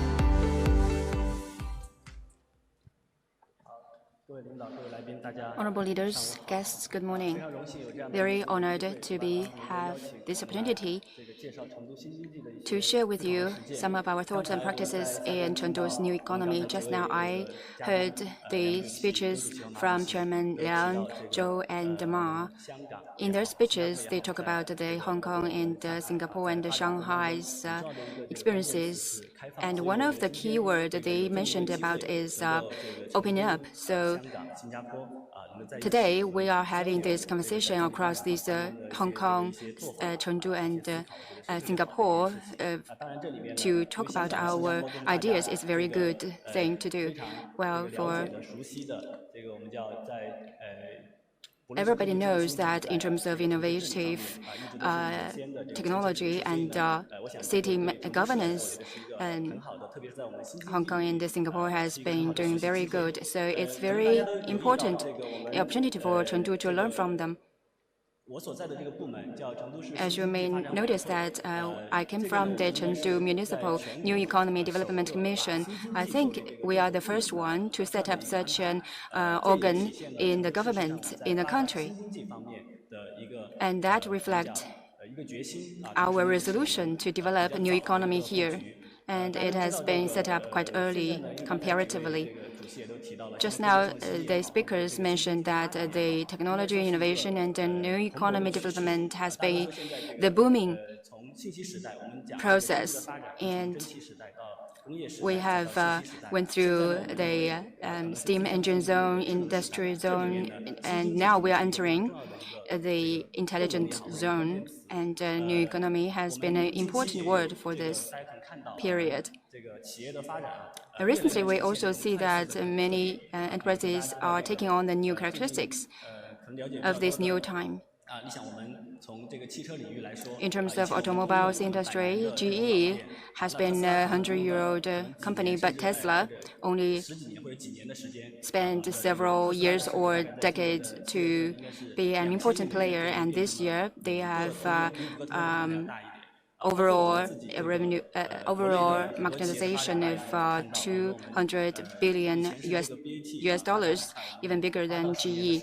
And the BAT, in the past 8 to 10 years, the market value has reached over 20 billion USD. But if you look at Pinduoduo and other companies alike, it only took them 3 years to reach such level. Just like Mr. Zhou mentioned, that the digital economy accounted for 35% of the total economy of the country. So for the dual circulation new pattern or the Chengdu-Chongqing new economic zone development, we will embrace these characteristics to go. So in 2017, Chengdu municipal government proposed to develop its new economy already. Over the past 2 years, and this year marks the 3rd year, I think we have made a great achievement, especially in the background of the COVID-19. Just like the Secretary General mentioned, that the new economy has become an important driving force for our economy. It also includes the financing and the financing ability, and the revenue of those new economy players has enjoyed double-digit development. So we are looking at a great prospect here for new economy. Now I would like to talk about how did we practice our new economy endeavors. It may not be such a very innovative thinking, but some of our own ideas from our hands-on practices. First of all, we have conducted a lot of communication with the market players. There are many 3 kinds of thinking. One is thinking about the user, thinking about the scenario, and thinking about ecosystem. What do I mean by thinking about your users? In the past, it's usually it is the government to provide the options to the market players. But now we have changed our mind. We would think what is actually needed by the market players or the enterprises. Well, we have seen some sharing economy and new patterns, such as shared bicycles and others, and taking the labor contract, for example, and the insurance for employees, for example. We also see some new and more flexible arrangements. So right now, we have changed our way of working in the government to boost the new economy with more flexibility. And secondly, is very important as well, to think about the scenarios. So what do I mean by that? It's actually is a kind of a way of thinking evolved from our interaction with the market players. Back in 2018, we have proposed the city lists. Well, for the new economy players, they are different from the traditional market players in terms of marketing, upstream and downstream supply chains. For the new economy players, they are facing emerging and ever-changing markets. So when they enter this new market, they would encounter different regulations or laws. and the contradictions and low awareness of their potential customers. So we would like to do something to encourage them to utilize their new technology by providing them more opportunities. So back in 2018, we have provided the list of opportunities in the city. On that list, from that list, we actually have matched over 305 projects with a total investment of 10 billion RMB. And in this year, we have also deepened and reiterated these lists of market opportunities in the city. We found that many market players actually encountered different problems. So this year, we also help to set up a better platform for them to have the access to the market, so that their products can be empowered. And the new products, together with the new scenarios, are great help for the market players. So they can release their new products on our platform. With this endorsement from the government-run platform, they are in a better position to have access to the market. And in terms of the new scenarios, because the city is also creating different local or national strategies, such as the Greenway of Tianfu district. And we have our own mission and purpose, and for the public to in such public strategies. So we can also integrate the market players into these municipal strategies and programs. So this is a new way to deepen and widen our scenario setup for the market players this year. And now,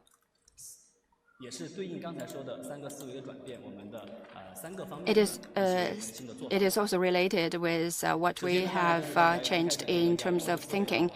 I'm going to share about our way of doing things. First, we need to focus on the needs of market players. In terms of the new economy development, the most important thing or the focus should be the market entities, the enterprises. Since our establishment in 2017, we have set up a training and promotion or incubation system, including the early stage or a quasi-unicorn company or unicorn company.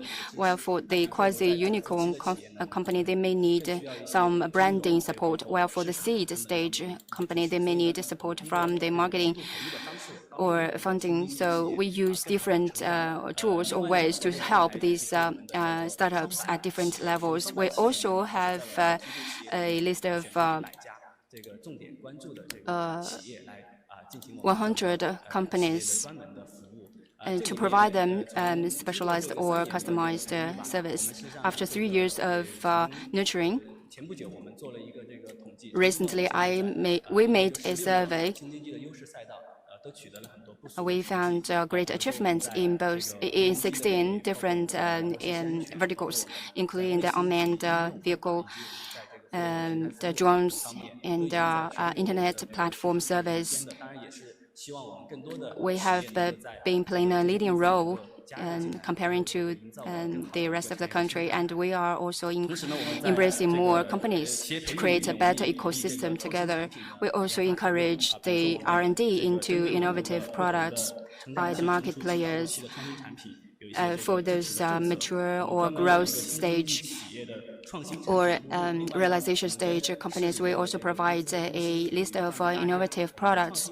Together with the enterprises, we set up a government-backed product or idea release platform to match the deals.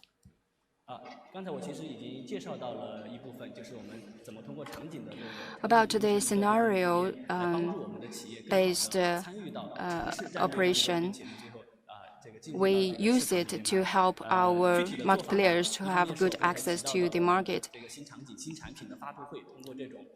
So one thing we did is to provide the public release of innovative products and ideas to match the needs and demand end user. And secondly, we also launched some new things or new products and policies. We call it the Scenario Article 9, and you can visit our website to see that. We will set up a lab of the innovation application and a future use case. So for the platform-based technology and service, we hope to support them with such kind of endeavors. Recently, we also launched the 3 new labs, including the Internet of Things and smart city labs. Well, for the future scenarios lab, it helps the enterprises to test about how to have a better way to enter the real market, and then they can have their trial in our lab. There are 12 different kinds, and it includes the smart tourism and cultural development in this lab, and we welcome different entrepreneurs to join us. And thirdly, we also focus on the ecosystem development. We also talked this with a lot of entrepreneurs, because for new economy, it is not only about technology alone, it needs the support from the whole ecosystem. I think there are 2 points to be focused on. One is the elements, supporting elements such as financing, talents, and also platforms of technology and innovation. Right now, we are setting up 2 funds. One is the New Economy Angel Fund, and one is the Industrial Fund with amount of 200 million and 10 billion RMB respectively. And I hope there's more participants into our fund to make the new economy better. We also need to make our government service better to our receivers. I just talked about the shared economy, the shared bicycle program in Chengdu. Back then, there's different opinions about putting up this program.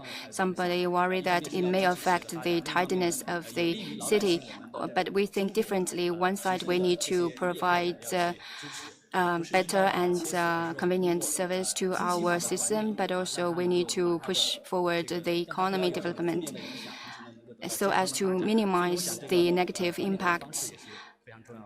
And I think to do that, we need to adopt a better governance. Well, today is a precious opportunity for us to exchange ideas. I think for Chengdu, just as previous speakers mentioned, we are in the important stage of opportunities. Back in 2016, the government has mentioned about the Chengdu-Chongqing clusters of city and proposed to make it the world-class city cluster. I think for Chengdu or Chongqing, our aim is clear. We need to be to develop ourselves into an international city like Hong Kong, SAR, or Singapore. Well, there's still 10 years to come to reach that goal, and it's very great opportunity here. And this year, we also have seen the central government raising Chengdu and Chongqing as the fourth driving force area in China. So taking the opportunity of new economic development, we could release more vibrancy and driving force together with more participants into this process. And we also will have a guest from Hong Kong and Singapore to share their views. I'm looking forward to that.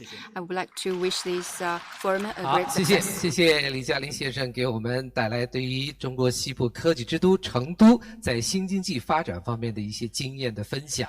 不知道大家注意到没有？最开始我们的廖成真秘书长在致辞当中所说到的，在今年的疫情之后啊，我们成都实现了逆势增长。那么这个实现逆势增长呢，我们新经济啊是起到了一个非常重要的作用，而且我们成都连续发布多场发布会来进行我们的新场景、新产品的发布，就是希望能够吸引更多的企业能够来参与我们成都的建设，也希望你们能够在成都寻找到更加发展的机会。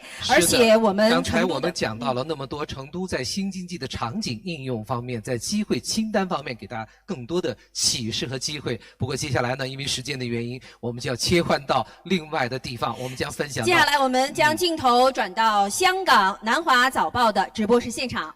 对，在这个直播室现场呢，我们将有请来自香港科技园的朋友给我们分享到香港的经验。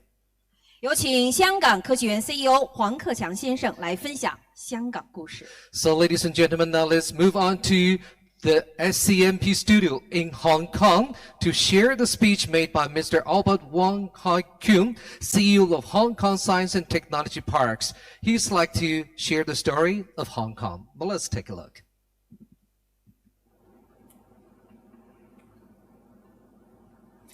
Good morning, 大家好.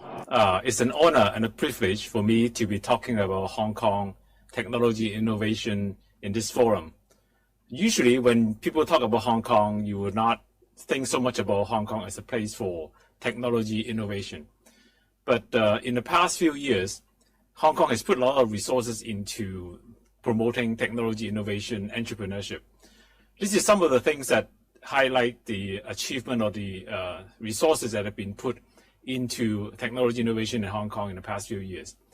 What's on the left are the 8 focus areas proposed by our Chief Executive Carrie Lam in 2017. And these 8 points are very important, including R&D resources, meaning putting money and resources and people into it, talent development, investment funding, regulation legislation, data, procurement, and education. These 8 points are not just verbatim. These are actual actions that the government is focusing around. And we, from a science park and many other areas standpoint, we are being measured by all these 8 areas. On the right-hand side, you can see that in the past few years, the Hong Kong government has put into the system more than 100 billion Hong Kong dollars. That's 100 billion Hong Kong dollars in many different areas, including where we are in the science park, in building up infrastructure, incubation program, talent development, and also the Shenzhen, Hong Kong Shenzhen Innovation Technology Park, which is Hetao, Lomazhou Hetao development, and cyberport expansion and reindustrialization development. So although you may think of Hong Kong as a place for financial, logistics, tourism, Hong Kong is actually putting a lot of resources into technology innovation because we believe that we have the background, the basis, and also the potential to develop into an innovation technology hub. Let me go back to the basics of Hong Kong, and you can look at Hong Kong as a financial hub for new economy companies. We are the #1 in IPO in 7 out of the past 11 years. We are also the global biotech fundraising hub #2. And just you may know that 2 years ago we started a new chapter in the stock exchange, pre-revenue IPO for biomedical companies. As long as you have passed through some proof of concept and 1.5 billion Hong Kong dollars worth valuation, you could list in Hong Kong in a special board, in a special board without revenue or profit. And that makes Hong Kong the hub for technology, innovation, investment. The other part of Hong Kong is that we have a very strong research base, education base. On the left, you can see that we have 4 universities in Hong Kong that are ranked top 50 in the world. 4 universities top 50 and 5 universities that are top 100 in the world. Many of the mainland Chinese are studying in Hong Kong as a postgraduate, postdoc development. We also have a number of research centers that are set up by the government, including Advanced Technology Research Center, Textile Research, Material Logistics, things like that. On the right-hand side, the circle tells you the H indexes of the researchers that are happening in Hong Kong. The red ones are the masters in terms of citations. These are world-class professors. What we're trying to say in this page is that in Hong Kong, we have very strong professors in the research areas. These are top world-class researchers in the areas of science and technologies. The challenge for us is to convert these professors, these advanced technologies professors, these world-famous scientists into innovators. And we have not done very well in the past, but we will be doing a lot in the future. Let me talk a little bit about what Hong Kong Science Park is all about. For many of you who have come to Hong Kong, you have probably been here. We are standing next to the Chinese University of Hong Kong.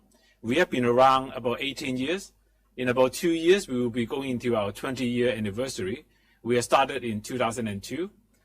At the moment, Science Park is only one part of the, probably a major part of the Hong Kong technology innovation area. We have about 4 million square feet, 400,000 square meters of research and development space. Today, we have about 900 companies in the Science Park today. They are coming from all over the world, 23 different nations. Over the years, we have developed 2 unicorns, SenseTime and Lalamove. Many of you would think that SenseTime, Shangtang, or Lalamove, Huolala are from China. They are actually from Hong Kong, and the headquarters of R&D is actually in Hong Kong. Shangtang has a headquarters in Hong Kong, and they are developing their research and development base in Hong Kong, hiring hundreds of research and development people. Lalamove in China is called Huolala.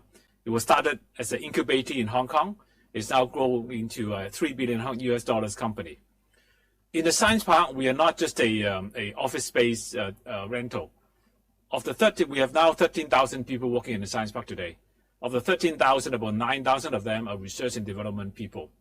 I could safely claim that we are the largest concentration of research and development people in Hong Kong. Although I would say that most of the people are development rather than research. Our job from Science Park standpoint is very different than the university. We are not there to continue the research, but to continue the research to make them into commercialization, into development. We have about, out of the 900 technology companies, there are 420 of them are in the incubation program. These are, we call the startup support program.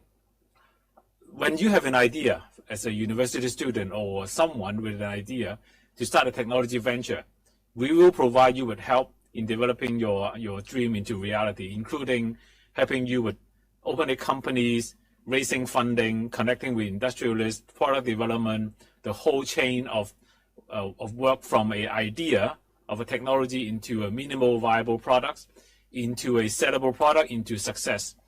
So far, we have more than 700 graduates from an incubation program, and we continue to help startup technology companies, university students to be successful. In the bottom part of that talks about our investment community. In the past four years, we have put a lot of resources into developing a venture capitalist ecosystem, investment ecosystem. Over the past few years, from fiscal year 17 to last year, we've raised a total of close to 30 billion Hong Kong dollars in investment funding. And every dollar we invest, we bring in $13.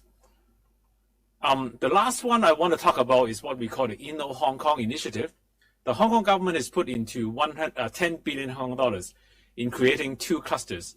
One of them is called healthcare technology. The other one is AI and robotics. These are world-class professors coming from all over the world, setting up about 28 to 30 research institutes in the Science Park.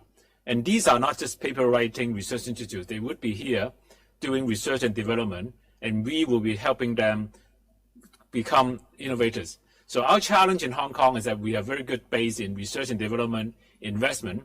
Our challenge is how to convert the professors, the scientists into innovators, and ultimately into entrepreneurs.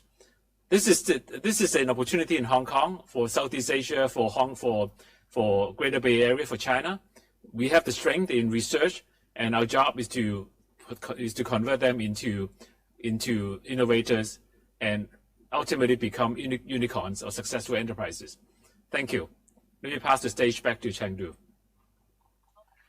Thank you, Mr. Wang, for sharing with us story in Hong Kong, especially in the Hong Kong Science Technology Parks. 非常感谢黄克强先生给我们分享的这个香港的故事啊。接下来呢，让我们的镜头再次转到新加坡的直播室现场。So coming up next, let's move on to the studio in Singapore. 第3位为我们带来演讲的嘉宾是新加坡管理大学的姜丽丽教授。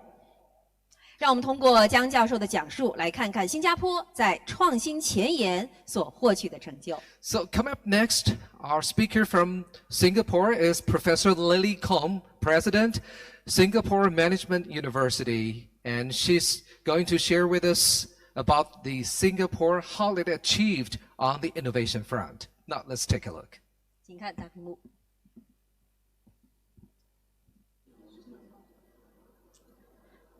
Thank you. A very good morning to everyone. 大家早上好. I'm honored to be speaking this morning, and we've heard already 2 speakers speaking about the experience in Chengdu and in Hong Kong. What I'd like to do is turn the attention to the role of universities in particular in nurturing entrepreneurial leaders for the knowledge-based economy. I use the example of my own university, a young university of 20 years that is privileged enough to be located in the heart of the city. And the work that we do is, I suppose, reminiscent of the work that many other universities also do in terms of stimulating innovation and entrepreneurship. At SMU, we do this through the Institute of Innovation and Entrepreneurship, which seeks to be a thriving hub for city, regional, and global connectivity in innovation and entrepreneurship activities. How do we seek to do this? There are 3 main areas in the strategy as a university. First, to nurture entrepreneurial talent, because without the base of entrepreneurial talent, there is no entrepreneurship and innovation. Second, we work hard at supporting venture-backed startups. And thirdly, we are committed to convening innovation and entrepreneurship communities in the city, but also from different parts of the world, because it is when ideas rub against ideas that you have the chance of really exciting innovations and entrepreneurs emerging from that. And for each of these strategic areas, we have many initiatives to try to nurture the entrepreneurial talents, to support the venture-backed startups, and to convene the I&E communities. And some of those examples you see on the right. Because of time, I won't be able to go into every single initiative, but let me cite just some examples. First, nurturing entrepreneurial talents. One of the things we do is to ensure that our students have the opportunity to go overseas and to be immersed in entrepreneurial and innovation ecosystems in other parts of the world. And you will see from this slide that over the last 4 years, we've sent about 800 students overseas to about 26 global cities in US, Europe, and Asia. And they have spent time with about 240 different companies where they learn to think differently, observe the new ideas that are emerging, and contribute to that work as well. A second example is not to just have students immersed in entrepreneurial ecosystems in the hope that they might become entrepreneurs, but also for them to learn how to manage venture funds. And so we have something called Protégé Ventures, which is Southeast Asia's first student-managed venture fund that trains students to take calculated risks in unknown and disruptive economies of tomorrow. And what they learn to do would be to interact with other venture capitalists, to analyze, to pitch, to network, and to have mentors. And you will see on this slide that we have had students from different universities, 9 different universities with more than 150 students undergoing such VC training in different startups involved in different events as judges and advisors and so forth. So this is the other side of the coin from what I was saying earlier. 那么这就是我早前说过的另外一面的故事，就是在学习当创新领导者的时候，那么我们怎么样来通过这个实践来做到？那么第二个就是支持由风投所 incubator here called the Business Innovations Generator, or BIG for short. And here's the would-be entrepreneurs undergo an intensive 4-month equity-free program. They have a space in our campus called the Greenhouse, and through BIG, they have access to corporates, industry leaders, and so forth. And we support pre-seed as well as seed stage startups, and the bulk of them are SMU students or SMU alumni, but we also welcome others, including others from overseas. And we've had Indonesian students, Thai students coming to our space. We welcome those from Hong Kong and Chengdu as well. So through BIG, or the Business Innovation Generator, we've been fortunate enough to have supported a lot of startups, a lot of applications, and raised funds over a short period of time. Another example is through supporting venture-backed startups by using SMU as a living lab. As I mentioned earlier, we are located right in the heart of the city, and that means that many of the challenges in a city environment are ones that we have on campus. And so as a living lab, we're able to let the startups try their different products within the campus as a living lab. Just one example, and that is of COVID-19, when we needed to track whether there were crowds that were gathering in certain parts of campus when there is in fact a need for social distancing. And so through enterprise Wi-Fi system, our professor developed a system called Senzig that could track where crowds were gathering and therefore needed some effort at dispersal. Thirdly, we try to convene innovation and entrepreneurship communities, and here we run the Lee Kuan Yew Global Business Plan Competition, which is an open innovation platform to collaborate and bring different people with ideas together. This year's edition is the 10th edition. We have 2,500 global participations from 650 participating universities in 65 countries. And this is where we bring the community together to share ideas and to compete. Finally, I just want to say something about the fact that we're located in the heart of the city, and I believe very strongly that city universities have a great advantage in galvanizing a downtown innovation and entrepreneurship community.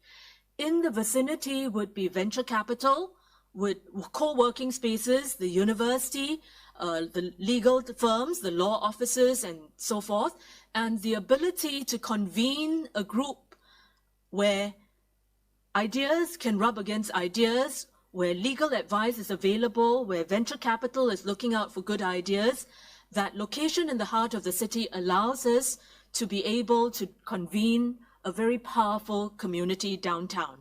The outcome of all these efforts over a short period of time, because we are, after all, a very young university, SMU founders have created more than Singapore $3 billion of enterprise value in the last decade. And some of the startups that we have incubated include, for example, Homage, an online caregiver discovery platform. And so we very much pay attention to the innovation and technology angle. We have an agri-tech company that's producing and growing rice in Myanmar in a sustainable way. We have Turtle Tree Labs, which is producing the world's first cell-based biotechnology company that's creating milk from mammalian cells.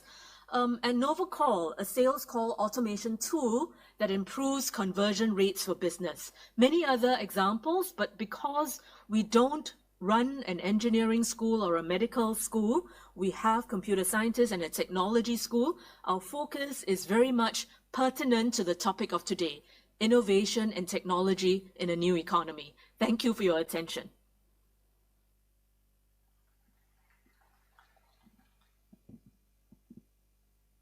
好，非常感谢新加坡的姜丽丽教授给我们带来如此精彩的分享。那我们本次全球科技创新论坛呢，有一个特点啊，就是我们实现了成都、香港和新加坡3地的同屏直播和互动。那我们的视频呢，也是在我们的城市进化论的微信公众号上进行全程直播。有兴趣的朋友呢，可以来随时观看我们的视频。好，接下来进入到我们的跨区域对话。那第一个环节的主题为新西部大开发的引领者，在世界经济中崛起的成都。主题讨论的主持人为我的搭档，来自我们成都电视台的主持人杨少平先生，有请杨少平。好，谢谢。好，谢谢李颖，谢谢。Thank you so much。好，正如刚才李颖所说的，那么我们接下来呢将会进行我们今天的第一轮的这样的一个跨区域的一个对话的环节。那么现在看到，现在我们台上工作人员正在为我们准备。那么在这个环节当中呢，我们会邀请到各方的人士，我们一起来针对在西部大开发、新西部大开发的这个背景和环境之下，那么作为新经济方面进行探讨的一个，同时也在世界经济当中崛起的一个新城市成都的方方面面的情况。同时呢，我们将会非常有幸的邀请到这方面各方面的人士来对于我们成都新经济的发展来出谋划策、献计献策。大家都知道啊，今年由于受到新冠疫情的影响呢，全球经济都呈现出了剧烈的震荡。最近的一个国际货币基金组织的一个报告称，在2020年仅亚洲的新兴经济体国内生产总值，它将会预计增长的趋势只有1%。尽管大家觉得这个1%可能非常非常的小，然而这个报告也显示出，在世界上的其他地区的国内生产总值呈现的是一个负增长的这样一个态势。So despite the economic aftermath of the coronavirus pandemic, the International Monetary Fund also released a report saying that the emerging Asian economy are the only region in the world with an anticipated GDP growth albeit by a mere 1% in 2020, while the rest of the whole world has negative growth.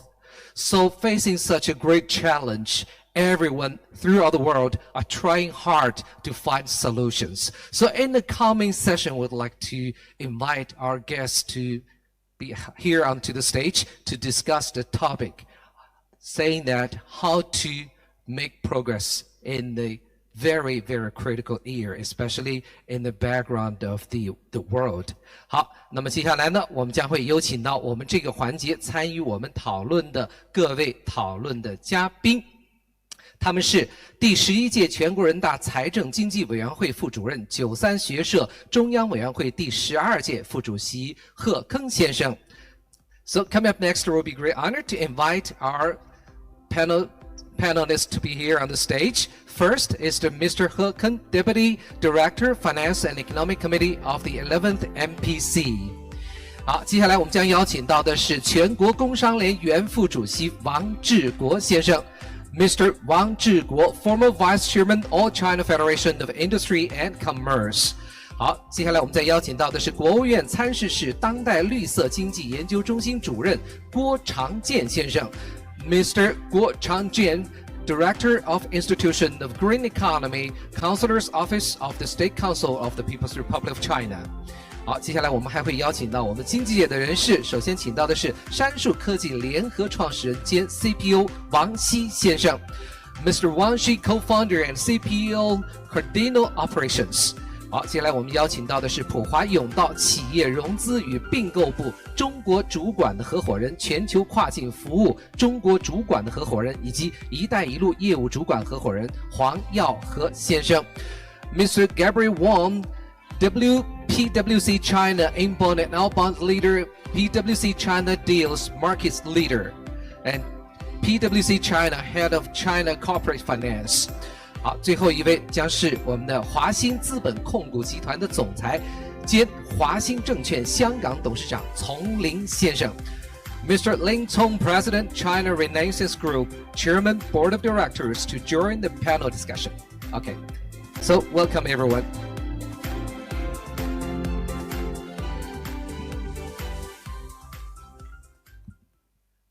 好，各位好。好，欢迎各位来到我们这个 good morning, welcome you 对 all 话 to 的环 this 节。那么在这个环节，我们刚才也 conversation 提到了，在今年 As we 这样一个 mentioned 非 just 常非常 now, 特别 in 的 this 这样一个年 special 份里， background 那么 of 全 this 球 year, 都在极力去寻找到一个 the 出路 world is trying to 而 find a 我们 way 刚才看到的一个数据， forward. 在这样的一个背景之下， We 目前 also 只有在 learned 亚洲 about 的一 some 些新 data 兴经 that 济体的地 only 区， in 我们还 Asian 能够 new 看到有 economic zones 1%， we can 尽管 see 很小的一 a 个数 very 目， little 但是 growth 也是一个非常 as 可贵的一个增 1%, 长。 which is also 好， very 那么在这样一个 precious. 背景之下，我们一起来 So 探 in this 讨在 background, 世界 we 经济 are 版 going 图 to 当 talk 中崛起 about 的成都，对于中 the 国这个 emerging 区域来 Chengdu, 说 the rising 也是一 Chengdu, 个很有趣的一个话题。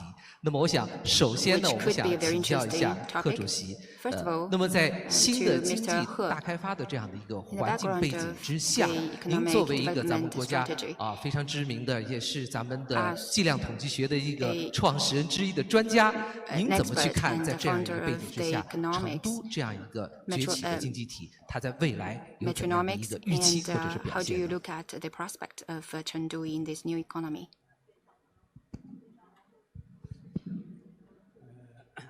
大家好。Good morning. 主持人给我这个题目， Well, this topic assigned by the moderator is very good one 成都呢，在 because 中国呀，应该说 for 西南 Chengdu, 和西 lying 北， in the 也就是说中国的 southwest 西部， and the 一个经济中 south-north 心， and the northwest of China, 教育中心。 it is in 在这个 center 地区 of economy and 成都 education. 这个经济圈里呢， Also, 有很 within 多 the circle 知 of 名的 Chongqing and 高校 Chengdu zone, there lies a lot of famous 各个方面 universities. 都是成为西部大 So 开 in 发 all 的 aspects, 一个领头羊。 Chengdu has been the leading 在我们 player 国家实行 in 这个 the 一带 Go 一路 West 这么 strategy. 一个发展这个战略方针的情况之下， Under the 这个地 Belt 方 and, 呢 and 也 Road 应该说 Initiative, 是个桥头堡。 Chengdu is also 在 a forefront 现在 city. 党中央又提出这个以国 The 内 central 循 government 环为 also 主体 proposed 国际国内双循环 the 互相 dual 促进 circulation development 那么 pattern 就是 with 既 the 要改革又要 domestic 开放 market playing a leading 那么 role 开放 and the foreign 我觉得 market 成都这个地 as 方 a 也 extension 是一 and 个桥头堡 supplement. 它 So 是 we should 连 focus 接 both on domestic and 中 opening 亚、 up 西 as 亚、欧 well. 洲的一个桥头堡。 So in this sense, 等于说， Chengdu 它 remains 在 a 中国的 forefront, 经济 linking 拉动中 Middle 国 Asia and 西 West 部的经济 Europe 发 to 展 China.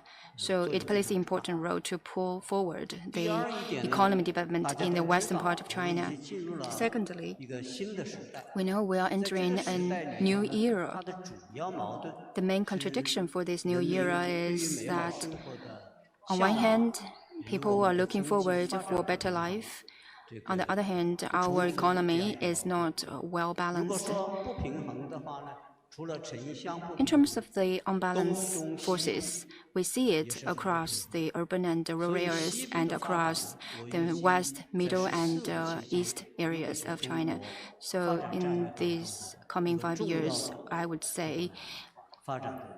to remove these unbalances would be important 那 tasks. 么，成都这样一个经济中心、科技中心 For Chengdu as 这么 a 一个地 technological 位， and 所以呢 economical 它 center, 应该是在今后的发 it 展 will 是会很好。 have a good 刚才主持人说 prospect 到 in 亚大的经 development 济 in 呢 the 可能 future. 有1%的 As you 增 mentioned, 长 the 世界 Asian 其他地 economy 方呢大概都会 boasts 1% growth, while other areas of the world suffer negative growth. While for China GDP, probably it would be 2% growth, a little bit faster than in other Asian countries. For Chengdu, it had maintained very good momentum in the past years. 多高的增长速度？ For this year, the number for Chengdu, I'm not very sure because I haven't done any specialized study for 但是 Chengdu 成 yet. 都呢， But 这个经济总量啊 the total economic volume in 2018 for Chengdu 美元的话， can 这 be 个2200 could be converted into US dollars as high as 这 22个值是个什 billion. 么概念呢？今天我们这个 So what does that number mean for us? 两国三地， Well, this forum is across 2 countries and 3 places. 新加坡的，新加坡也就是3200亿美元， So for Singapore, its total volume is around 320 billion US dollars. So here for Chengdu as a city, it already reached 220 billion. And if we add in Chongqing's value, it would be even bigger. So I would say the future for Chengdu would be very prospective. Moreover, through today's conference, I believe that it will be a very big impetus to Chengdu's development. Okay, thank you. Thank you, Chairman He. 好，谢谢贺主席给我们分享，尤其是刚才他谈到的，在目前这个亚洲地区已经算是很不错的了，1%的情况之下，你看预期中国经济可能到3%这样一个水平，我觉得这一点是非常让人振奋的，是不是我们给一点掌声？ Maybe we can give him a round of big hand. 对，这个掌声也是感谢贺先生 We would like to thank Mr. He for a wonderful wish and also inspiration to us to the second half of the year. We will have a better achievement. Just now, you talked about this point, which is really cheerful to us, and we have heard that Mr. Wang, Chairman Wang, you are also Vice President, Vice Chairman of All China Federation of Industry and Commerce, and you be managing the scientific world and the import-export world. So for China's ascension into world division of labor and trade cooperation, you have a lot of insights and understanding. Therefore, from this perspective, would you please offer us some of your insights in Chengdu's emerging economy in the world, and also its engagement of international division of labor and also international trade? Thank you. Thank you, moderator. Yes, I have been long working in the Ministry of Science and Technology, MOST, and Association of Chinese and Technology. For my last stop was in the All China Federation of Industry and Commerce. I work with private economy. According to my practice of many years of working, I have felt that Chengdu has 3 conditions. Number 1 is that in terms of culture, to a nation, it is a root. Also, it is a vital link to the world. Chengdu not just need to expand to the east and the south, but also it will advance to the north. Therefore, just like the volleyball game, we need to mobilize the role of the southward and eastward development, such as in Singapore. And we need to learn a lot from Singapore. I have visited and also I have learned from Singapore. We also we have found a book from a US scholar who wrote about effective administrator, and he mentioned that as an emerging country in Asia, Singapore can rise because it pays a great attention to management. It is about a corporate culture.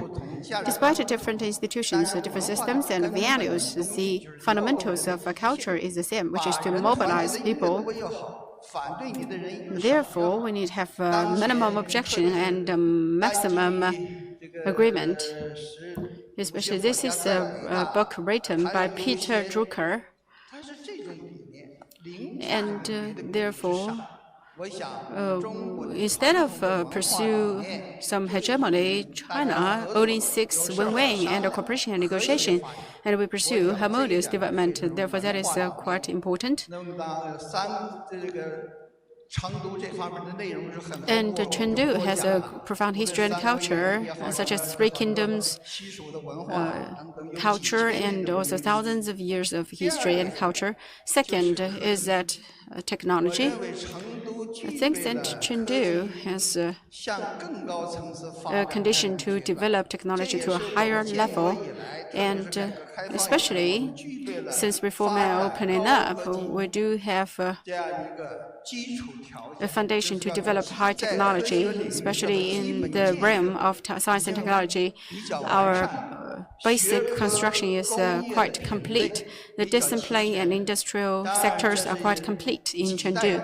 Of course, that is indebted to generations of efforts from the grand development of Southwest and Northwest and the third frontier. We created a sound foundation. We also introduced some technologies from Soviet Union, and also we have 156 introduced the technologies. Despite some political divergence, we had set up a solid foundation by learning from Soviet Union, and that is something we need to acknowledge. We need to recognize the support from Soviet Union for their kind assistance to us. Chengdu in the past also handed down a lot of foundation construction because it was a bridgehead for the construction of Great Southwestern China. We introduced the tokamak, which was some old projectors like an air carrier. It's called the Ukraine carrier, but after renovation with the different coordination, we can restrain the high temperature by the atomic bomb explosion for 400 seconds. And some of the country can only just reach 0.3 seconds, but we can reach 400 seconds. Over a dozen of countries are usually involved for the participation of the development. Anyway, we can have this collaboration basis. We do have a mechanism. We do have scientific basis for development. The third is about talents. Well, since we always talk about economy, and Director He is a professor and a scholar and director of Economic Finance Committee in 1980s and 1990s. We call it a knowledge economy, but now we call it a new economy. Sometimes we call it digital economy. Therefore, how do we define those economies? And I still haven't figured out, but I can tell you that the science and technology is an overriding factor of new economy, but it is not the only engine. Also, we have some other engines like culture and modern service industry, so it doesn't produce some tangible products. However, people's mindset, people's way of management really matters. And also we have some leapfrog development of our mindset. It can also create some social value. And also we have some other cases as well. Sorry, due to the time restraint. Yes, talents, technology. Yes, talents, I won't talk about that because we don't have a shortage of talents, but we just need the top talents. Okay, thank you. Thank you, Mr. Wang, for your sharing. And in Chengdu, since it ascended into the world competition, we still have some advantages, especially in terms of technology. Therefore, how can we integrate the efficiency of a new economy? So since we have 3 places, Chengdu, Hong Kong, Singapore, so we have limited time. Sorry for that. We need to count down. For all of you, please control time within 2 minutes. 2 minutes, okay? The next one is Director. Since we talk about double cycle or double circulation, under such double cycle, the value chain, industry chain, as well as the supply chain play a vital role. Therefore, in this regard, in the post-pandemic and post-COVID-19 era, under new economy, how should Chengdu integrate the double cycle? What do you suggest? Thank you. Actually, the double cycle is a heated topic for academia and industry world, and it has something to do with supply chain, industry chain, value chain reconstruction.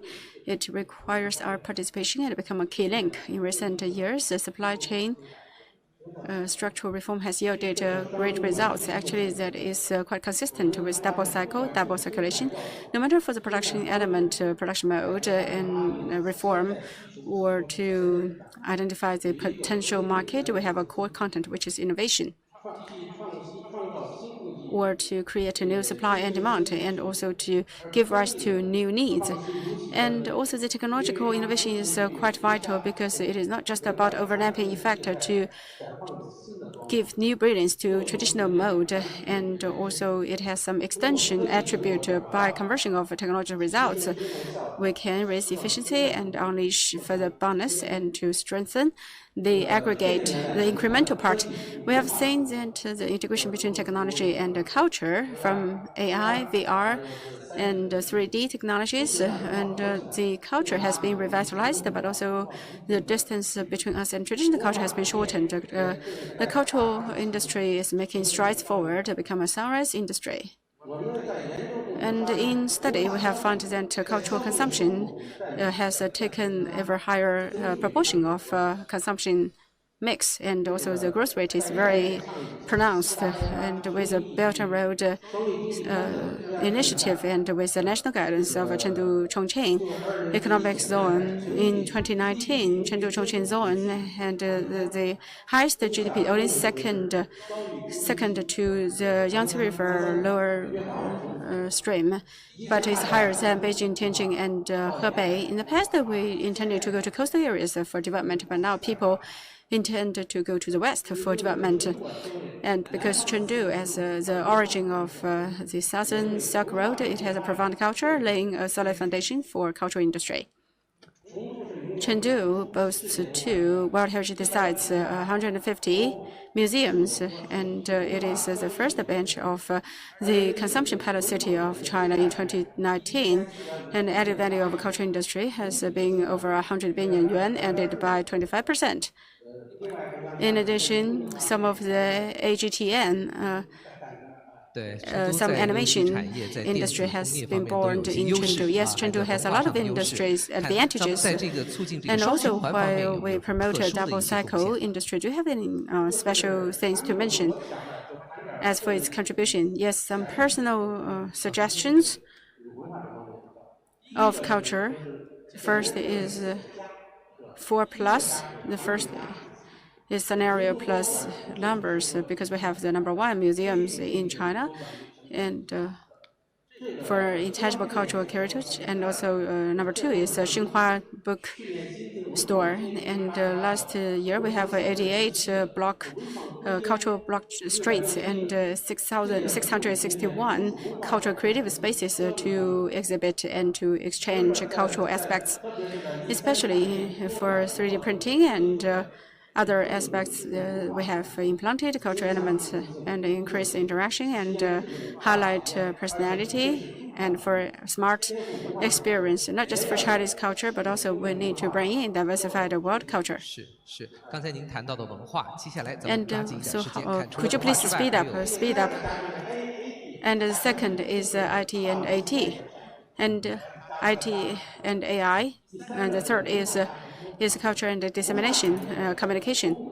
And the cultural industry accounts for 70% in European countries, and in China, Japan, and South Korea accounts for 20%. So we have a lot of room to tap in. The first, we have a giant panda in Chengdu, which is well known. And also we have 3 kingdom culture. That is our advantage. So we need to promote our culture with confidence. Okay, thank you, Director Wu. And you talk about how can we involve the cultural factors into new economy. Thank you for your sharing. Due to time concern, we have to move to the next. Would you please hurry up?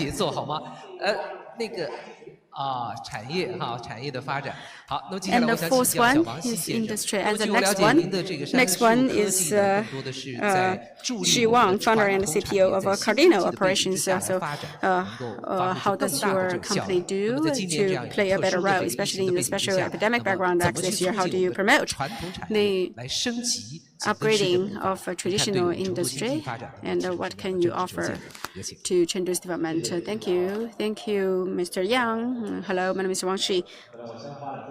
I would like to introduce myself because all of you are my predecessors, and actually there are 2 keywords in this meeting. The first is post-epidemic, the second one is new economy. As for post-epidemic, actually I did my PhD in Stanford, and also I did my decision-making paper in such kind of microcomputer analysis and decision-making and some other suggestion-making work. The second is new economy.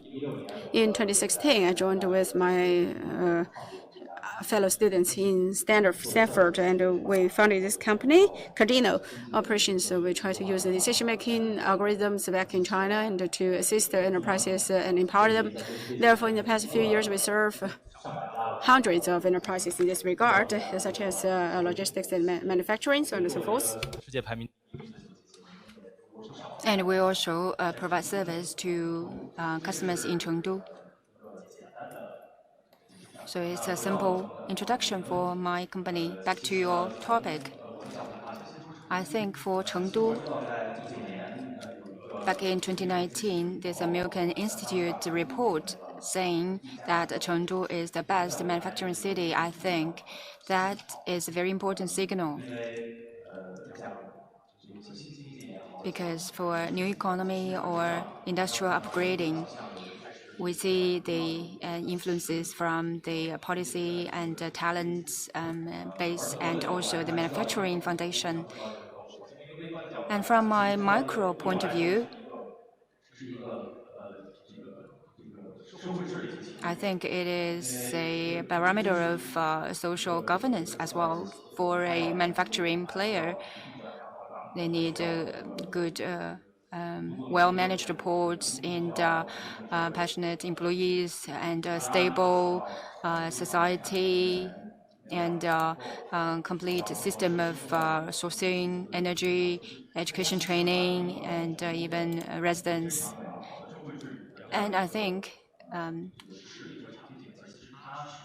that reflects the good governance of Chengdu as a business operation area. And I think for that laid a very good foundation for new economy to develop from. Well, for the traditional industries, they need to use those new ways to do the same business. And I did a lot of things in the digital economy service.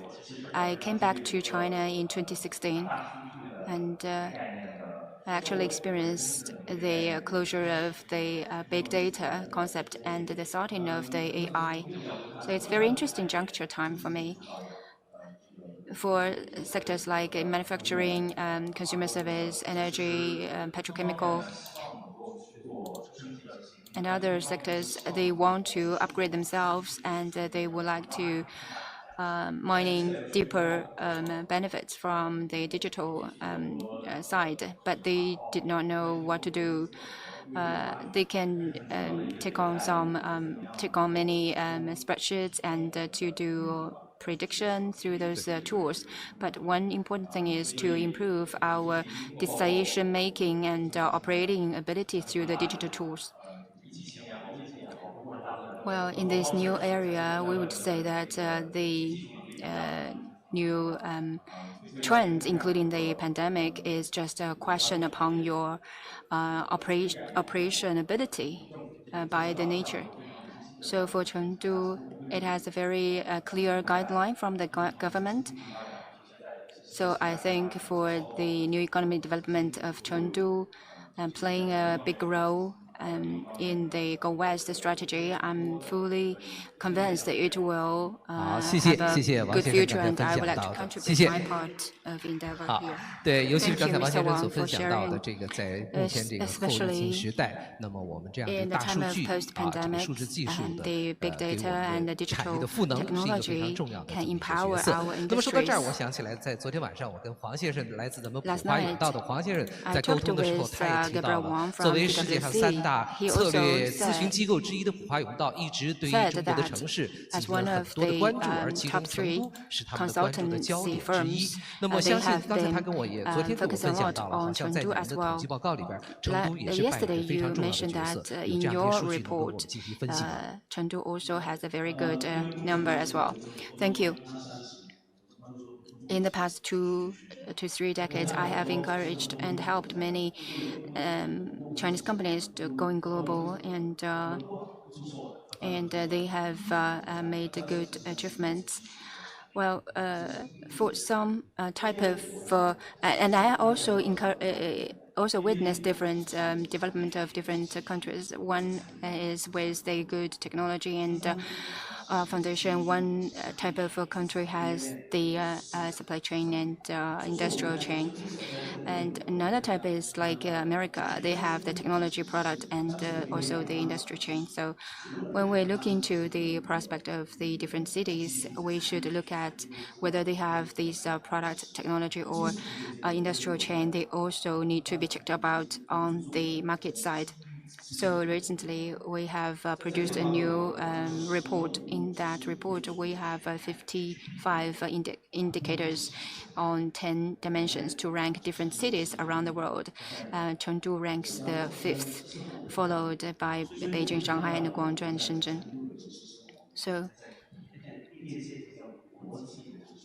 in the mind of investors of the world, Chengdu is high above the list. There are several reasons. One reason is there are 82 million people in Sichuan, so it's a big market. So that means the application scenarios can be fully realized here. And secondly, Chengdu's industrial structure is very optimized. We have automobiles and the rail transportation and aerospace, in biotech, pharmaceuticals, and IT. And Chengdu is also developing AI and 5G and big data sectors, which could be fundamental driving forces to other sectors. So it's a very good structure here. Other than this, Chengdu is in a very good city cluster. For example, in the Chengdu economic zone, there are 8 different cities. At the same time, the Chengdu government has the ability to coordinate between these 8 cities. And thirdly, the talent pool. We have over 3 million different kinds of experts and specialized talents. It's outpacing other countries in this area. And lastly, culture is a very important element here, because culture is something driving up our soft power of the city. For example, the culture of echo, the culture of singing, the culture of entertainment, etc. And it also gathers a lot of premium talents in this area. So I'm sincerely liking and loving this city. 刚才讲 Thank you 到 for 了， 对 sharing. 于这个咱们这个世界3大咨询机构之一普华永道对成都 Well, 做 for 的一些 PwC, 非常客观和细致的 they 研究， have 可以看出这个城市在 conducted 产业发展 many detailed 以及 and 参与国际竞争方面的一些优势所在。 objective 但同时呢， study 我们今年也 for 要非常 Chengdu. 的清醒的了解 We 到，在 also 目前的国际形势之 need 下， to be 我们也 clear-minded 面临着 that 一些各种 we 各样的 are 问题 facing。 那么接下来的问题，我 different 想问到我们 challenges and 最后一位发 problems 言 in 嘉 the 宾 background. 丛林先生 Lastly, 因 I 为 would 您 like 是 to 从事 invite 这 Mr. 个 Chongling 资本 to 经营 talk 方面 about 的 this 资本 topic, 管理方面 because you 的 are。 那么 in the 据我了 area 解， of 近年来在 capital 尤其是后疫情 management 时代，在美 in the 国 time of 单边主义开始 post-pandemic 抬头的情况之 with the 下， rising 那么在之前 unilateral 这个多边主义在全球 American 盛行的时候那样的一个 trend 市场的一个状态，尤其是对于我们资本市场那样状态来说，这样的一种单边主义的抬头会带来 How 对它 will 带来 it 一定的冲击， impact 而这样的冲击 the 对于 capital 未来的 market 中国经济的发展， and 尤其 such 是 an 对于中 impact 国的经济 on 当 the 中， capital 咱们 market 处于西部的 will 成都 have 这样的一个经 some 济，它的 concussion 当中的 to 新经济 the 经济体的发展来说，这样的 new 一种 economy 变 development 化 of west part of 意味着什 China. 么？我们想请教 What's 一 the 下。 implication of that kind of unilateralism by America? In the past 2 decades,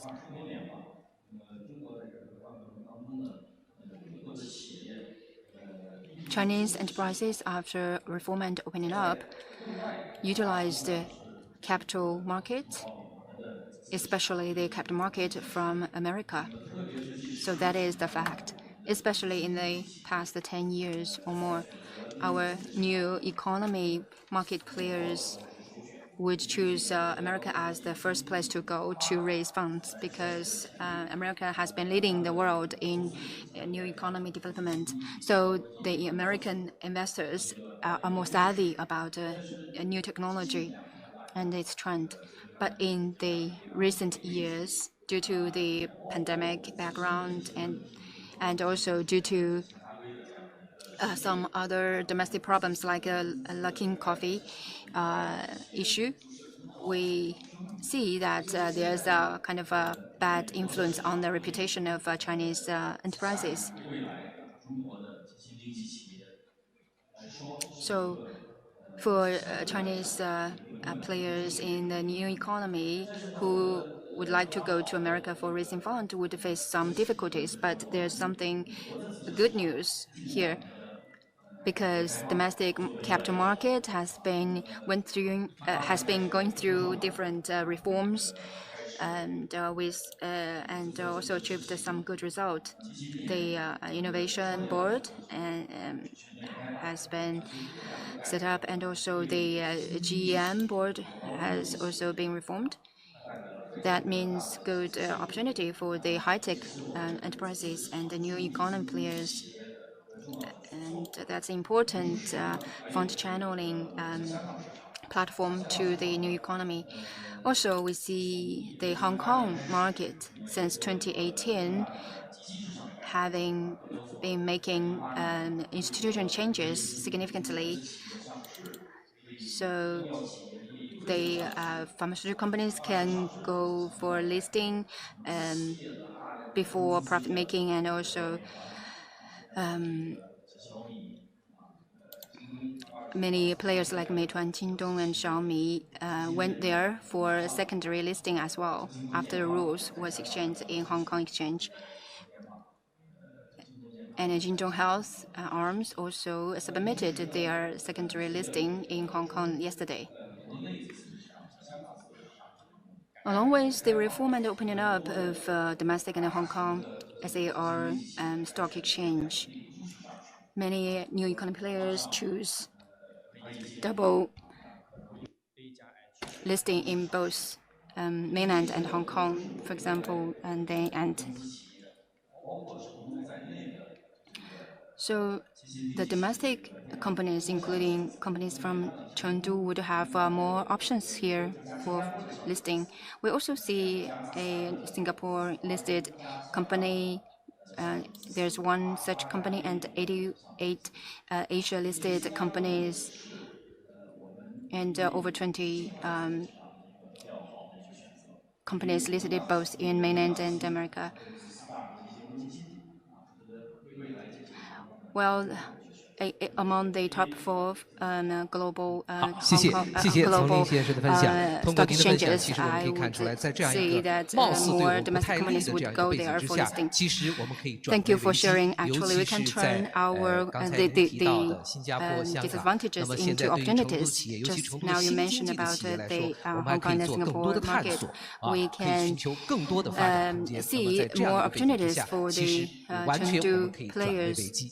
好，那么由于时间的限制呢，我们这个环节可能就要结束了。那么再次感谢各位给我们分享到你们对于在新经济背景之下成都经济发展的一些真知灼见。那么接下来呢，我们还会有机会去分享到香港和新加坡对这个问题的看法。谢谢你们，谢谢，谢谢各位嘉宾。好，谢谢，好，谢谢，谢谢。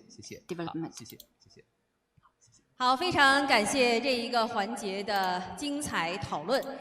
感谢各位嘉宾的碰撞和交流啊，给我们带来很多启发性的思考。也感谢我的搭档杨少平非常精彩的一个主持圆桌论坛。那接下来呢，我们将讨论着眼于香港，同时我们将镜头转到香港南华早报的直播现场。So coming up next, we just move on to the second panel, and in Hong Kong, and this section will themed and interact with the GBA Develop Mainland West. 我们在香港演播室呢讨论的主题为与粤港澳大湾区互动，促进内地西部发展。香港在推动国家新经济发展进程当中的作用和责任。So coming up next, we may hear a discussion themed to interact with the GBA, develop mainland's West, Hong Kong's role and responsibility in driving the new national economy. 本环节呢，我们将聚焦香港如何充分利用粤港澳大湾区建设，发展香港创新蓝图。So this session will focus on how should Hong Kong leverage the GBA initiative to advance Hong Kong's innovation landscape. 好，有请本轮的主持人，南华早报中国版的资深特派员郑维先生。So, ladies and gentlemen, here we pass floor to the moderator in Hong Kong, Mr. William Zheng, senior correspondent, China, South China Morning Post, to take the stage. So, William, this is your turn now.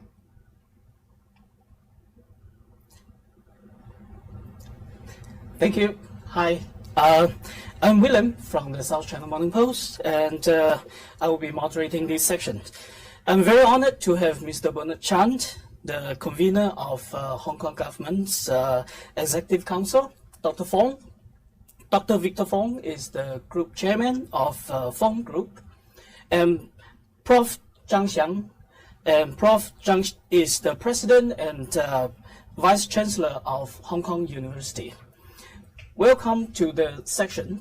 And to kickstart the section, I would like to have a very quick personal poll on your degree of happiness or satisfactory to how has Hong Kong been collaborating with mainland in terms of innovation and technology, starting from Mr. Chan. Maybe scale 1 to 10? Scale 1 to 10, 10 being the happiest or the most satisfactory? I would say 8. That's a very high score. Why is that so? Is there any personal explanation that you want to? I would say that perhaps maybe we'll have a slow start. I have to admit that Hong Kong has never been putting too much focus on technology, say maybe 15, 17, 16, 18 years ago. Right. But since in the last term of the last government to this government, we are putting a lot more now focuses on technology and innovation. So I think we are catching on, and I think importantly also together with the central government embracing Hong Kong together with the GBA, the Greater Bay Area. I think there's a lot of opportunity in the future in this particular area. Yeah. Dr. Fong? Well, I hesitate to put a score on it, William. But I must say the integration of technology and the use of technology from the mainland by Hong Kong has been very good. And if you ask me for I think it would definitely be in the high end of the range. But the real key, however, is in the past 40 years, Hong Kong has actually had a very strong and seamless integration with the Pearl River Delta, today known as the Greater Bay Area. And we have actually created the global supply chains, which has actually been the driver of growth in this whole area.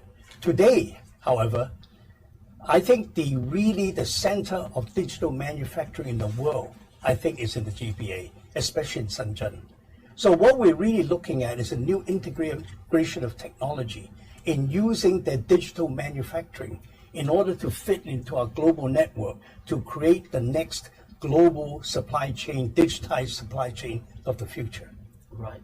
Prof. Zhang, as a true hardcore researcher for most of part of your life, how would you rank Hong Kong and mainland's collaboration? Well, if I have to put a number, I would go with 7.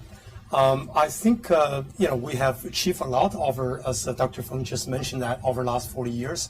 In fact, Hong Kong higher education has been leader in Asia, in the world. For example, now recent QS ranking that Hong Kong U, together with Peking University, Tsinghua University, are 3 universities in China ranked among top 25 in the world.